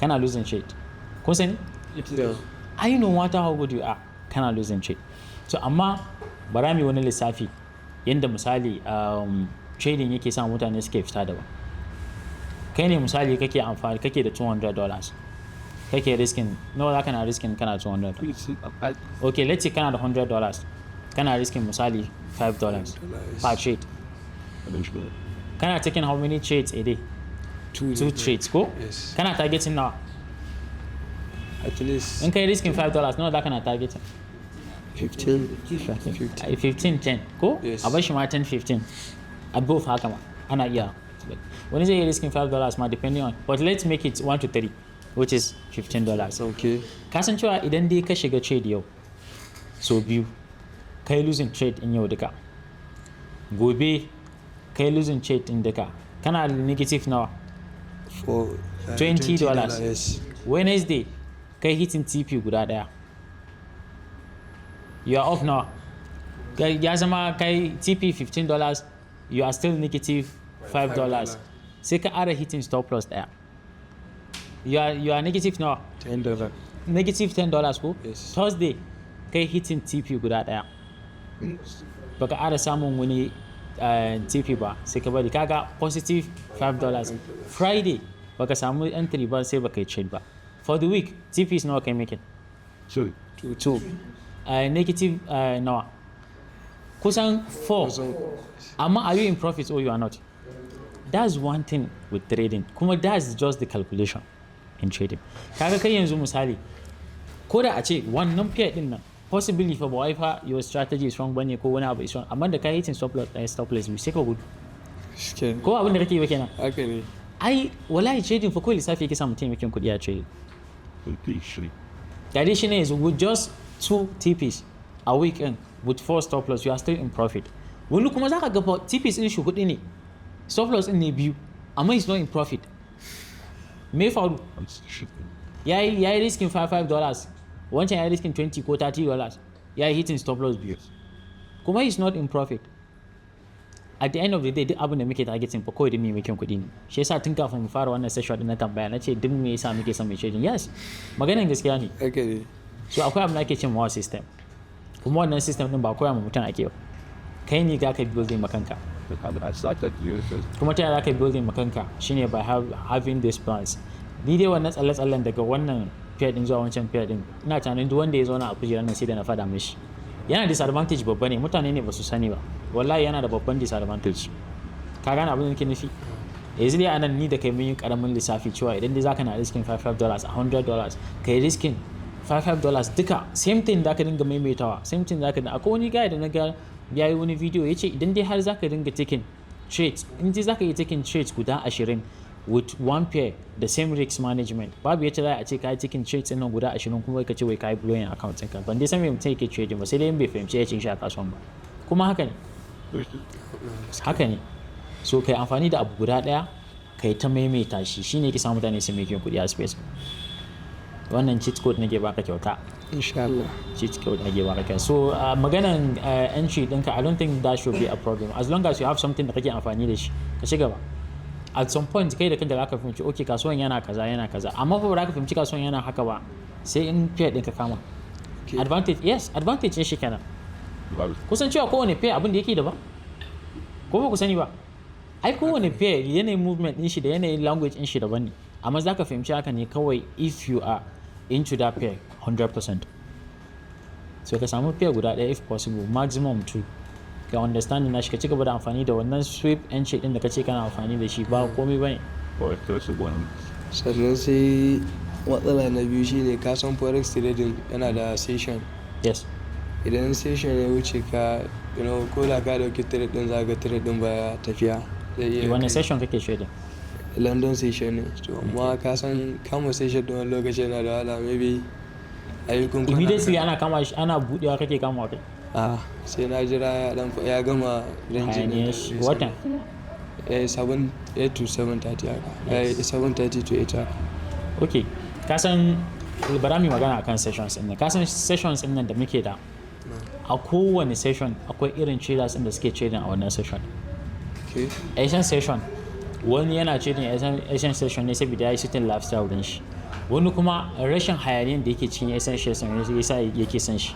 Wani kuma yana son London ne saboda ka san smart money traders most of the times a lokacin ake dan buɗe kasuwa so akwai volume more than yanda yake a Asian session. Ka gane? Shi kuma New York duk ya fi su volume. Shi yasa like beginners ma ba sa iya trading a New York session. Ba kowa ke iya trading a New York session ba. But what I'm trying to say here is immediately an buɗe kasuwa dama ba a trading. Ba kai ba ko ni ba na yi. Saboda at that moment wani zubin ana buɗe kasuwa ina lura da kasuwa yana zuwa ɗan cikin highs and lows ka gani kafin ya je ya tafi direction da zai tafi. Most of the times especially London abin da yake kenan. Kuma between 7 to 8 kamar yadda ka faɗa ka dinga lura. Ni na lura futures market yana faruwa. Yawancin change of character ma ana samun shi within that time. Based on observing the futures market do ina trading Nasdaq ne kawai ka gane? So a wannan lokacin da yana baka problem ka avoid it. Tun daga wannan lokacin har awani between awani lokacin da yanayin ayyukan kuna haka. To sai dai haka. Saboda kaga in kana gida maybe akwai ayyukan kuna da za a dinga sa gida za ku je. Yes. To ka san kuma shi trader yana da wani abu maybe ni na fahimci haka. Akwai yanayin aiki da za ka ga mai gida yana sa ku duk da dai ba wai bai yi suitin na ko ba ko February na shiga wada. To amma tun da iyaye maybe suna son aje musu gona a wannan lokacin. To kaga idan ka dauki trade a wannan lokacin ka tafi gona kawun ka dawo komai zai iya faruwa. To kuma sannan shi wannan lokacin shi kadai kake da shi a rana misali. Sai za ka iya switching. Haka iya switching. Ko New York PM. Sometimes it used to be cool. New York PM ma it's cool by that time. But ka dai dan yi observing ka dan saboda idan dai lokacin bai isan ka za ka iya kasancewa kana pushing kanka dole sai ka ce ko da ku baka samu setup ɗinka. Yes. In ya kasance misali kana da kawai minti 30 ne ko awa daya ko da baka samu setup ɗinka ba kuma kana son ka ce da adamu mai za ka dinga shiga shi ma zai dinga affecting naka. So kai moving time in gaskiya. Samu time sufficient time. Ka haka yi mai da shi New York PM. Yanzu na mai da shi New York PM da zan same shi daga wani time kenan zuwa wani time. It depends. Kasan before a kulle kasuwa we are still in New York.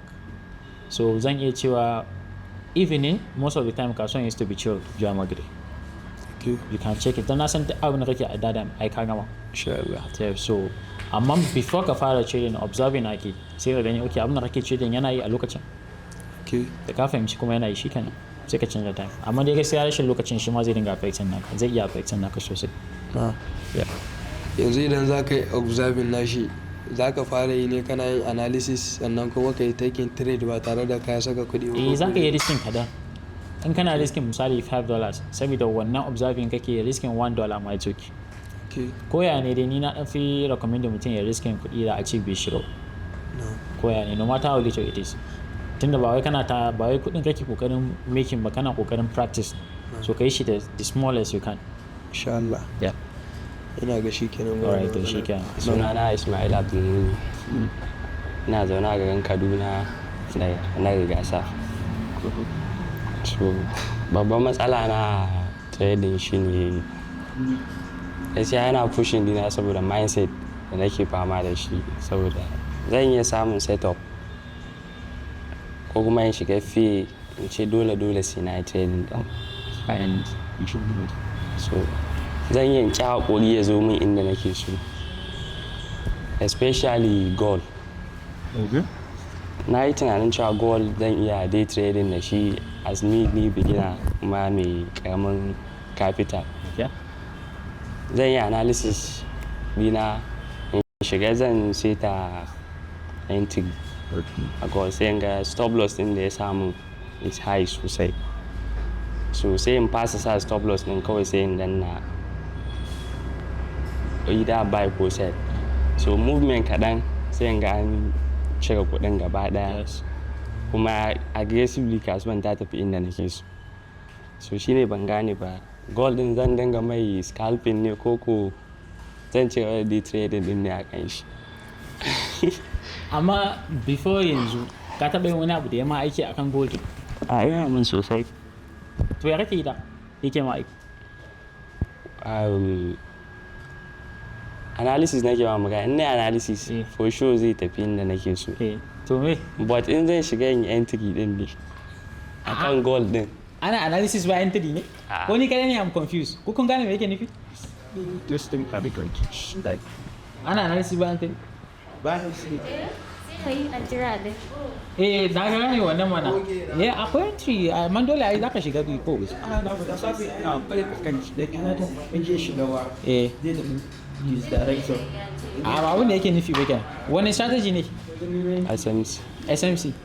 So SMC ma ai ba a making analysis din SMC ba entry point. Ina ga ma in na shiga entry din. In na shiga capital din da na shiga zan sai ta akan MT5 dina. Okay. Sai in ga SL ya shiga direct kawai a speed.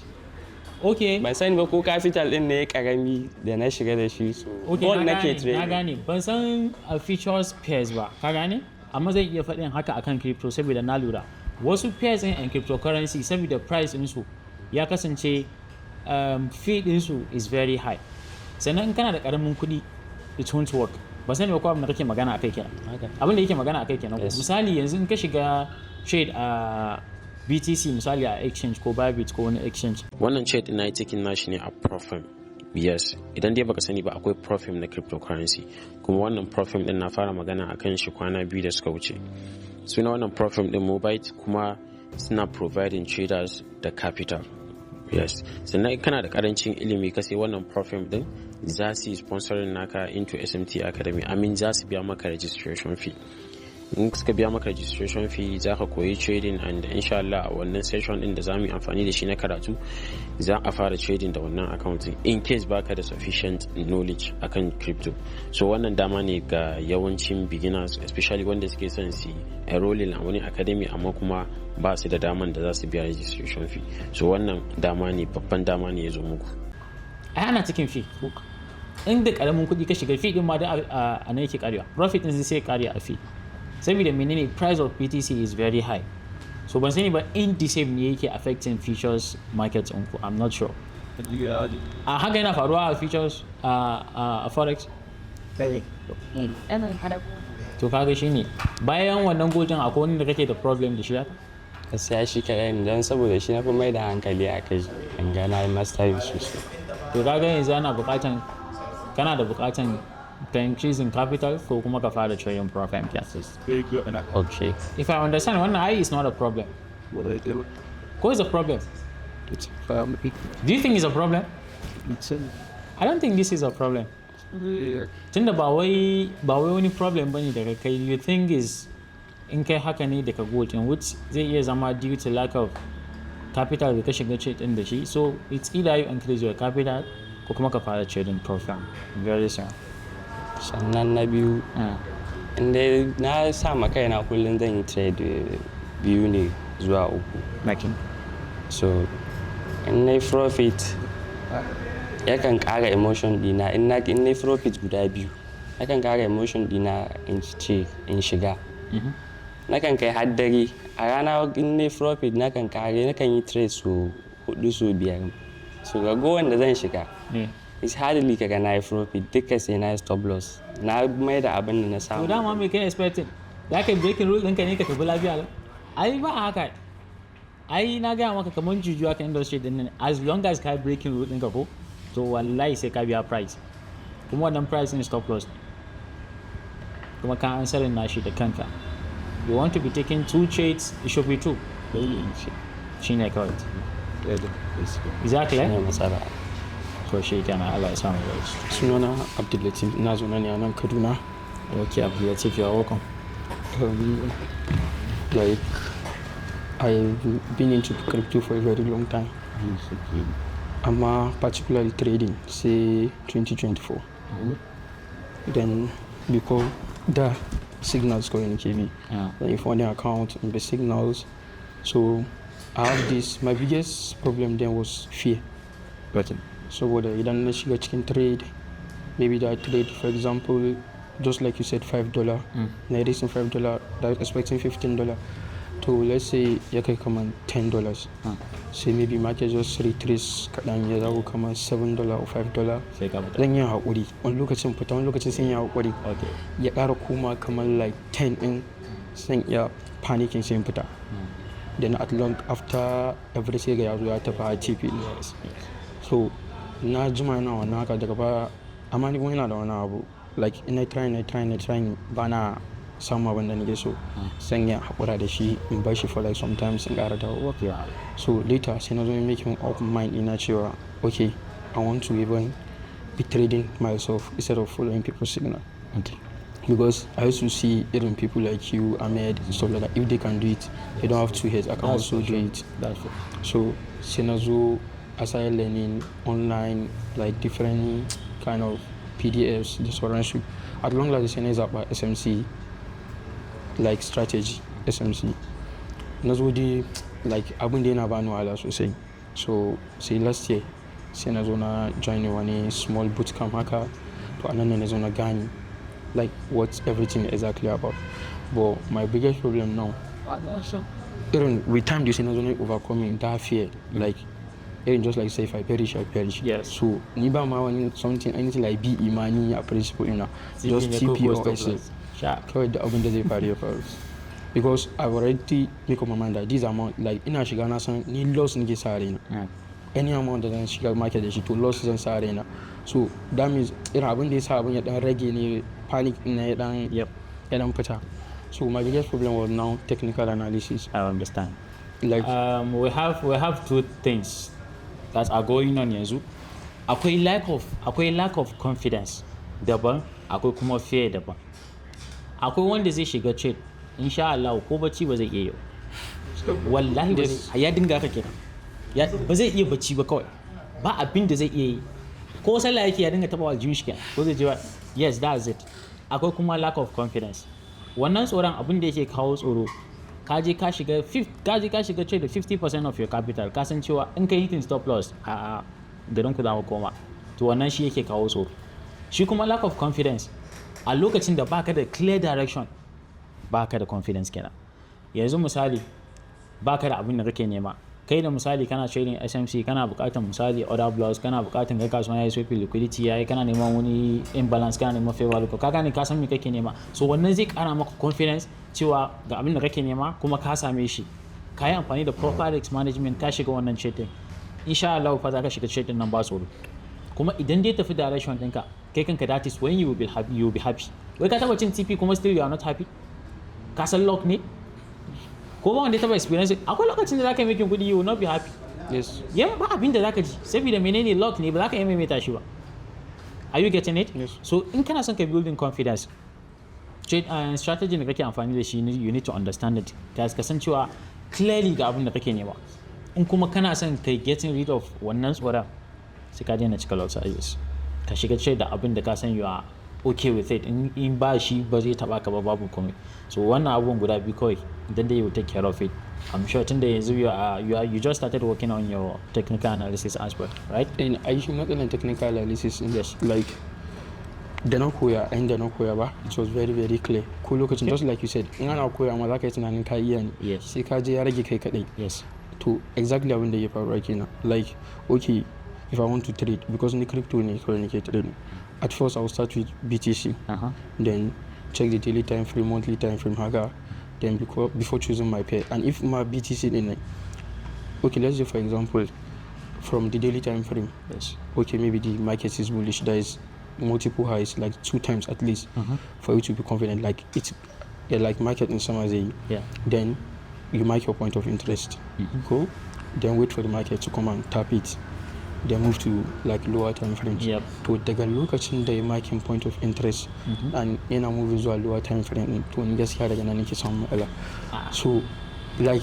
kasan daga nan moving to lower time frames like the candlesticks it's going to expand like confusion these days gaskiya that's my biggest fear so baka sani ba time frames, it doesn't matter. Duk ɗaya ne fa. Duk ɗaya ne. Yanda za ka buɗe 1 hour time frame, ka ga yadda chart yake tafiya, yanda in ka buɗe. Kawai dai shi misali 1 minute for example, ni yana shiga trade a 1 minute or lower than 1 minute. Kawai dai it's open and closes da sauri ne. Shi ne kawai. Amma yanda yake higher time frames, the same yake a lower time frames. Akwai wani da ya mun magana yake cewa in ya shiga trade kafin ya je tipin shi sai kwana 2 kwana 3 nace kana shiga a how many hours? Yake mun 4 hours. What do you expect, Dama? Each candle, it means each candle open and closes in 4 hours. How many candles take in Iwato? How many 4 hours? How many candles make it a shin 24 hours? I catch it 1 week or 2 weeks. Are you getting it? Yes. So it should not be confusing you. It's all the same. It is all the same. The same thing you did a higher time frames. She for a lower time frames. Kada ka bari yana confusing. A higher time frame. Like, let's say BTC for example, is bullish. Ka getting like higher high ɗinka like 2 times. Yes. Like market direction, like bulk of structure 2 times, right? Yes. So you make a point of interest. Then you have to wait for the market to come and tap it, right? Yes. So kaga majira sai zo tapping din shi. Yes. Ka san you tapping din shi, you move to like lower time frames. For your entry. For looking for like other block entries, okay. like Yes, stuff yes, like that. yes. So to need a location then I move like from 4 hours and I move like 1 hour or 30 minutes. The market is like the candles are going to expand, just like I said earlier. Yes. Then after like adjusting like screen in just to view it very well. To just here I used to find it difficult to mark out. Kuma ka fada, you go back to lower time frame to look for your what? Other block, favor look. Because some other block when like nothing, but I don't know whether you get what I'm trying to say. I get like it, but that confusion. it's not supposed to be confusing you. Quite confusion. It's not. So what exactly? Because me, the chart is what I want you to understand is okay. She do any. Kawai dai wannan shine wannan indicates 4 hours, wannan indicates 1 hour, wannan indicates 1 minute. So ni abin da ke confusing. But it's all the same. A lokacin da ka samu kanka cewa kai da cewa it's different, wallahi dole za ka gan shi da ba. But it's not. It's not. Ka je lower time frame ne kai identifying wasu abubuwa. Kuma ka san su, baka san other block bane, baka san favor block. You just mark it and you move. Amma za ka je less than 30 minutes, like 15 minutes to you go. I should not be confusing you. Ni dai har yanzu dai ban ga dalilin confusion ana ba. Akwai confusion. It's not. It's not. Kasan at some point gaskiya tunda you're just getting into the industry, at some point yawan practice zai sa ka fahimci abin sosai. Kuma kai mentionin cewa in abu dan baka wahala kana barin shi ba a barin shi. Shading ba a barin shi. You continue. Ma dai da kana yi kai kadai ne yanzu ga community a nan kasuwan. A wannan group din naku I would like it in har misali you guys will be sharing all this kind of ideas, right? Your shades and all will be there. Though Balile, I will be active 247 reports. We try my best to see what I can do to help. But it's not confusing. Don't let that confuse you, Basa. It may be confusing to you, but it's not. It's all the same. Can look at it again.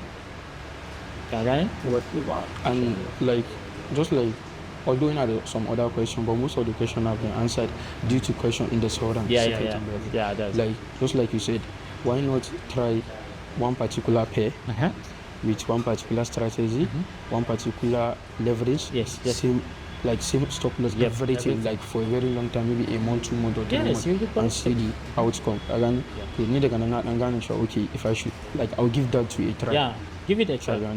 Give it a try. And one more Forex, they have sessions. Yes. Like in trading them. Do crypto too have sessions?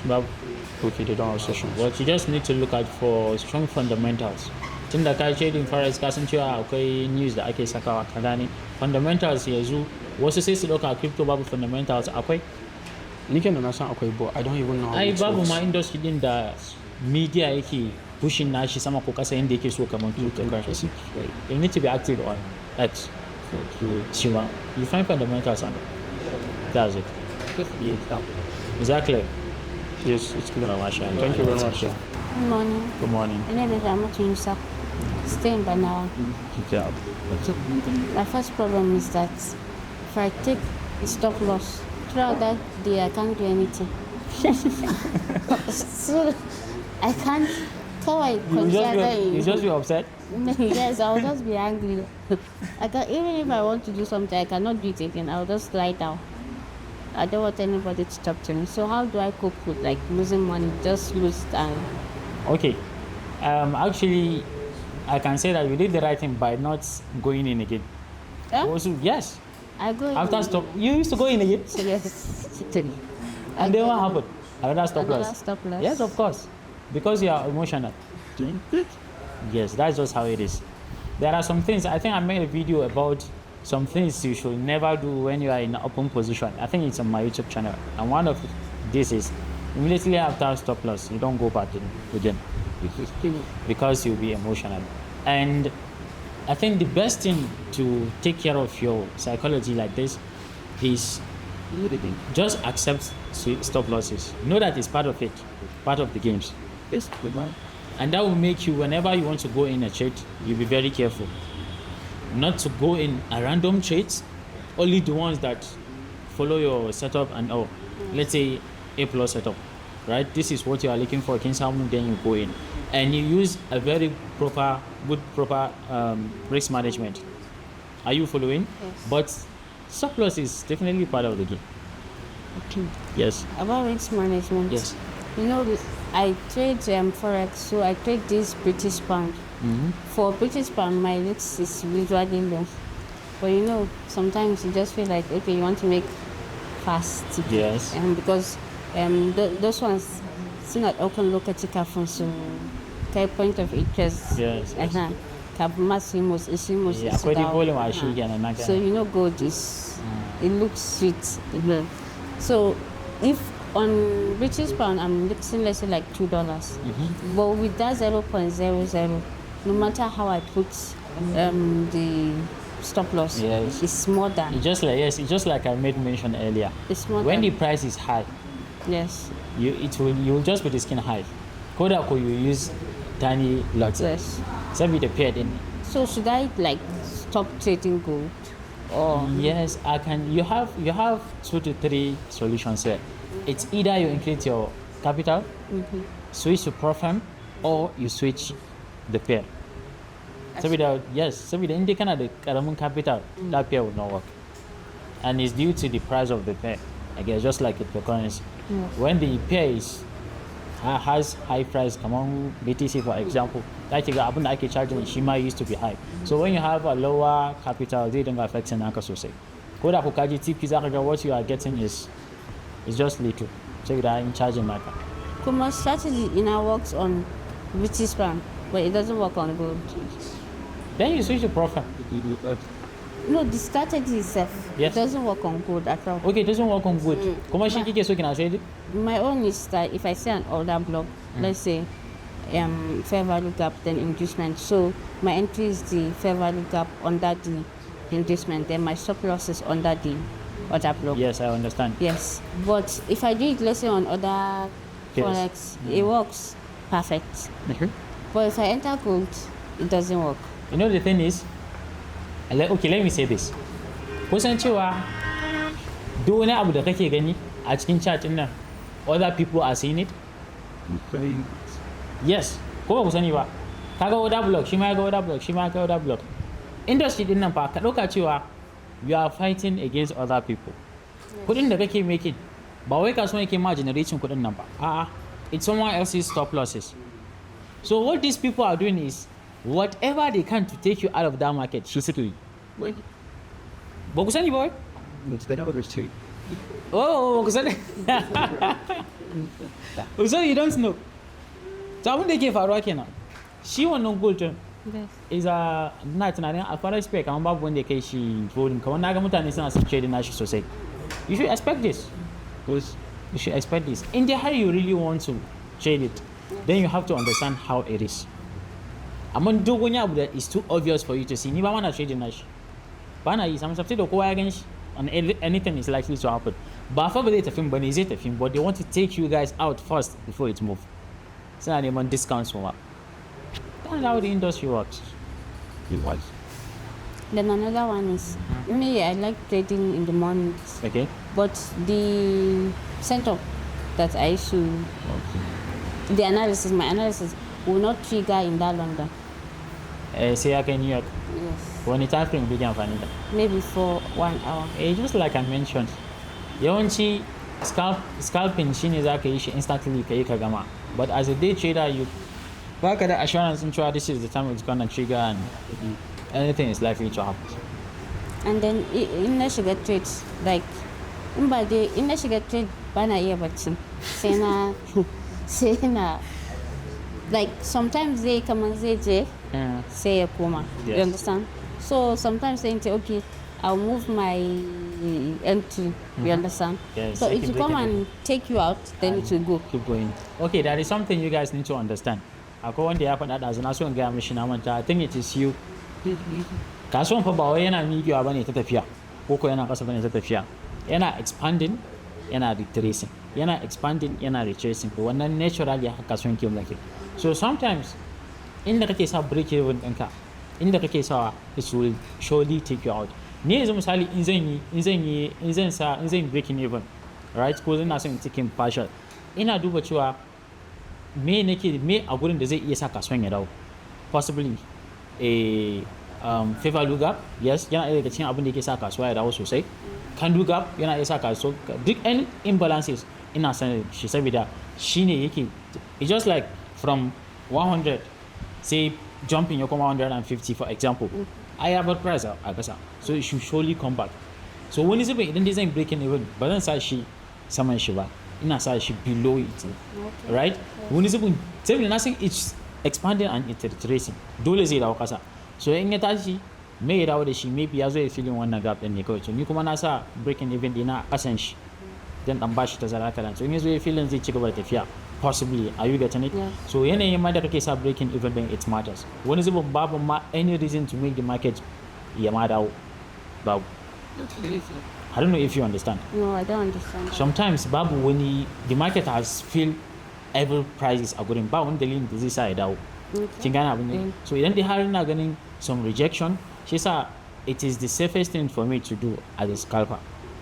Idan dai akwai irin pulling back inda in na gani na san kasuwa kai ko da kan dude ne zai iya it can tell me that the market is likely to do something stupid a bush. I can see. So among kaji ka well, I'm not gonna damage you day traders, but ni na san as a scalper, that is the safest thing for me to do. Is it breaking even? Ina duba at the nearest what's it called imbalance. Yes, kuma ba wajen sashi above it bane saboda it may likely come back to feel it below it ne. So wani zuba in yazo yayi kasa to it's likely to change a direction. I don't know if you get it. So yanayin da kike sa breaking even ne shi ma it matters.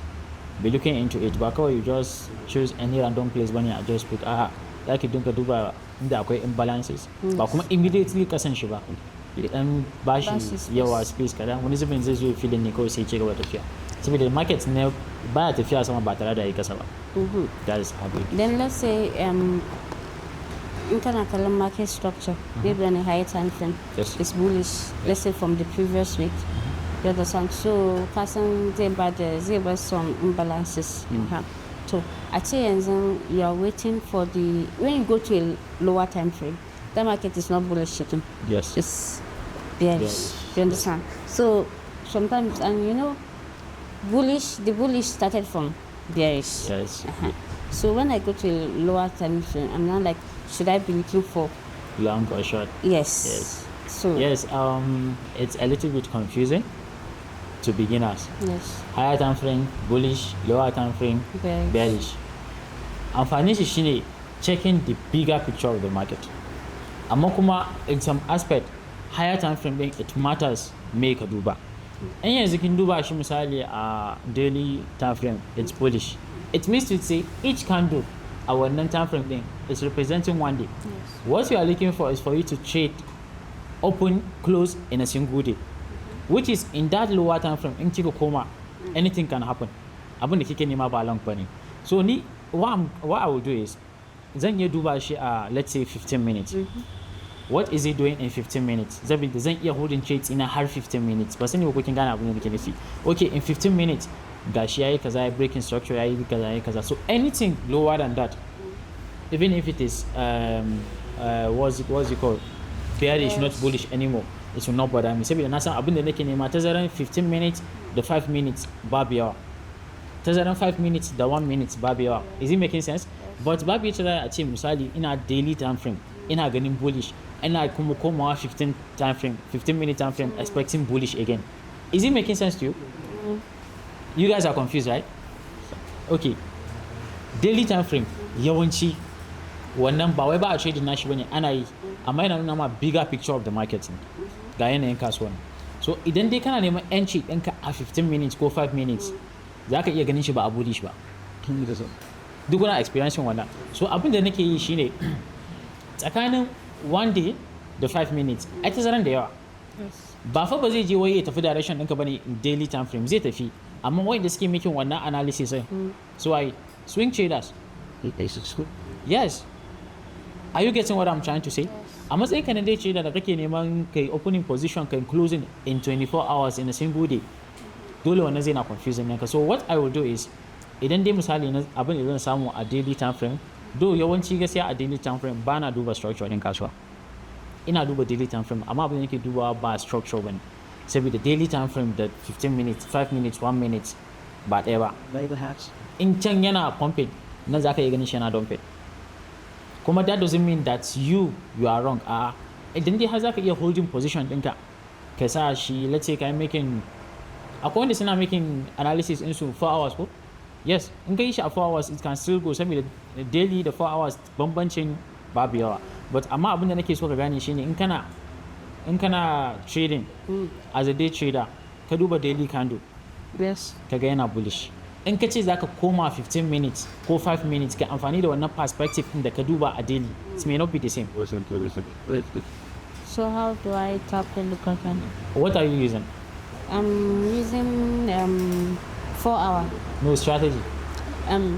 SMC. SMC strategy. Yes. Wani time frame kike sa entry din? Entry 15. 15. Or It's 5. just like I said. Yes. Be checking the higher Time frame. time frames, amma kada ya kasance between abin da zaki saka entry ɗinki da inda kike dubawa suna da tazara.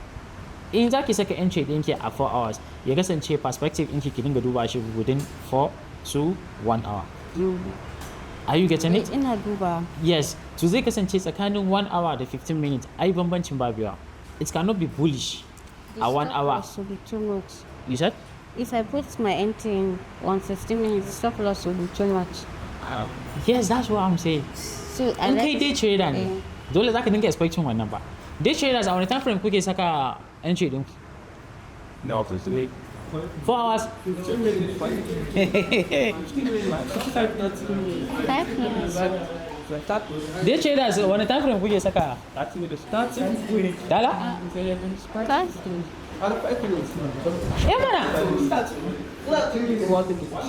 Ai shi ne ai abin da yake faruwa ai. Kana ji? As a trader da kake da karamin capital, you all need to understand this. Entries in ka ya kamata ya kasance a lower time frames. I mean lower time, nothing less than way back wai na magana wai 30 minutes ban. Even 15 minutes ban ya yawa. It means to say a one hour kana da 4 candles kenan. Yes. Are you getting what I'm trying to say?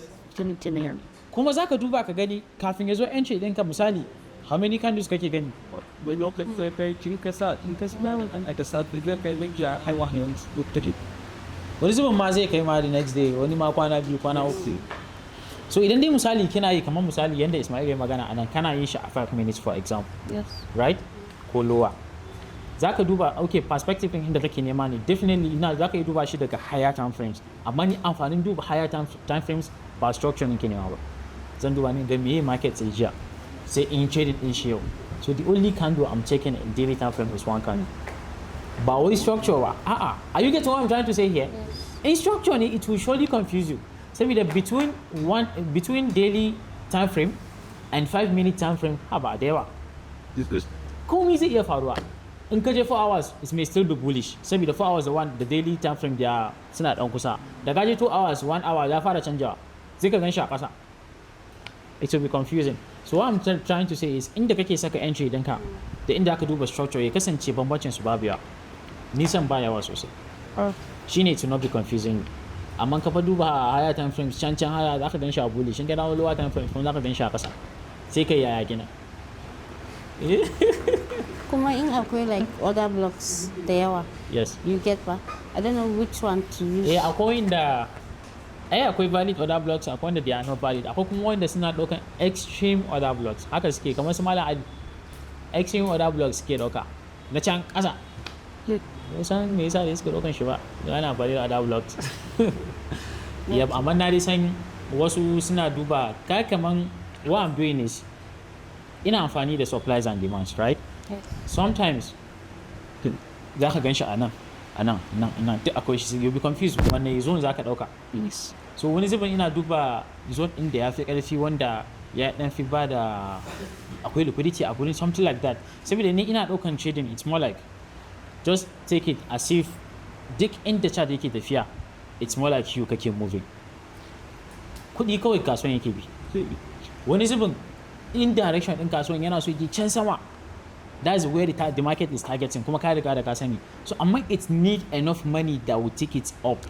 So zai nemi ina ne nearest filling station zai fueling sai ya sama, abin da yake faruwa ke. Amma kuma zai duba inda akwai kuɗi da yawa. So that's why liquidity is also important. I don't know for you, but ni abin da yake trading, liquidity is very important for me. So in ya kasance na ga zones da yawa, zan duba in kawai ne fi liquidity. That's where the market is likely to go. In ka dauki na farko za a yi taking naka out ne saboda shi yana targeting na kasan. Kawai dai ka riga ka san cewa wayannan mutanen they are trying to take out as much people as possible. Ba wanda ke son kai making kudi in this space. So just need to be wise. Yeah, that's Thank you. You're welcome. Sunana Adam Shaibu. Na zo daga Igab local government. Okay. Gaskiya dai issue ɗin da nake fuskanta a trading gaskiya knowledge ne babu. Wata-wata. Domin lokacin da na fara ba zan wuce da wanye haka ba. So ban da wanda zai koya mun, sai na yi amfani da YouTube videos haka a fara koya. So sai na ga ba zai mun ba, sai na nemi online class haka. Na wani ɗan Kaduna ne, something up to Nigeria. Okay. Na koyi online class ne haka, so ya koya mana dai irin ba wai analysis ba ne, irin for beginners ka dai fahimci ma menene crypto din gaba daya. So abin da muka koya kenan. Bayan na koya, na zo zan fara trading, ina tunanin ina depositing din at least $10 ma zai ishe ni, sai yake gaya mana gaskiya za mu sha wahala ne kawai, daga ƙarshe ma maybe blowing din shi. Haka nan dai ne depositing din da niyan maybe zan iya abin da. Sai kai depositing nawa? Tunda $10 bai ba. 10 din ne depositing hakan. Okay, haka ma ya ce bai ba. Hakan yana gaya mana, yana dai gaya mun zan iya aiki da shi amma zan sha wahala gaskiya. Okay. Na fara na ga abin ya ki tafiya da nake so, haka na P2P na cire shi. Daga ƙarshe na samu wasu kuɗi ne ba nawa ba. Da na depositin sai nake gaya mai, sai ce gaskiya na yi kuskure, yana buƙatar in depositin ɗin kuɗi na wanda kuma me ya je dawo nawa ne. So gaba ɗaya market ɗin ne sai ga kamar ban ma dai iya analysis ba domin Allah. Ina using da signal na shi ne, sai kuma tunda ina community na haka shi ma ina ɗauka ina aiki da shi. Abin da na fuskanta kamar ana kallo na a market ɗin nan. Dama kowa to kasan the thing is kai yayi problem naka ba problem bai. An ce Hausa suna cewa sai an gwada ake sanin na kwarai, to kai baka ma gwadan ba. Yes, what you are doing is gambling. Ka gane ba? Tunda ka san cewa problem naka knowledge ne, ba ka koyi shi bane. Da kai yunkurin koya ba shi ka samu ba, abin da kake nema ka samu ba. Dan yanzu kawai you just have to start learning technical analysis. And bayan an bani wannan kuɗin da na depositin na shi, gaskiya dai abun nan ya koya mana da zamu je irin protecting din capital sosai da sosai, tunda at least ba na risking din abin da ya wuce $5, na yi depositin ya kai $100.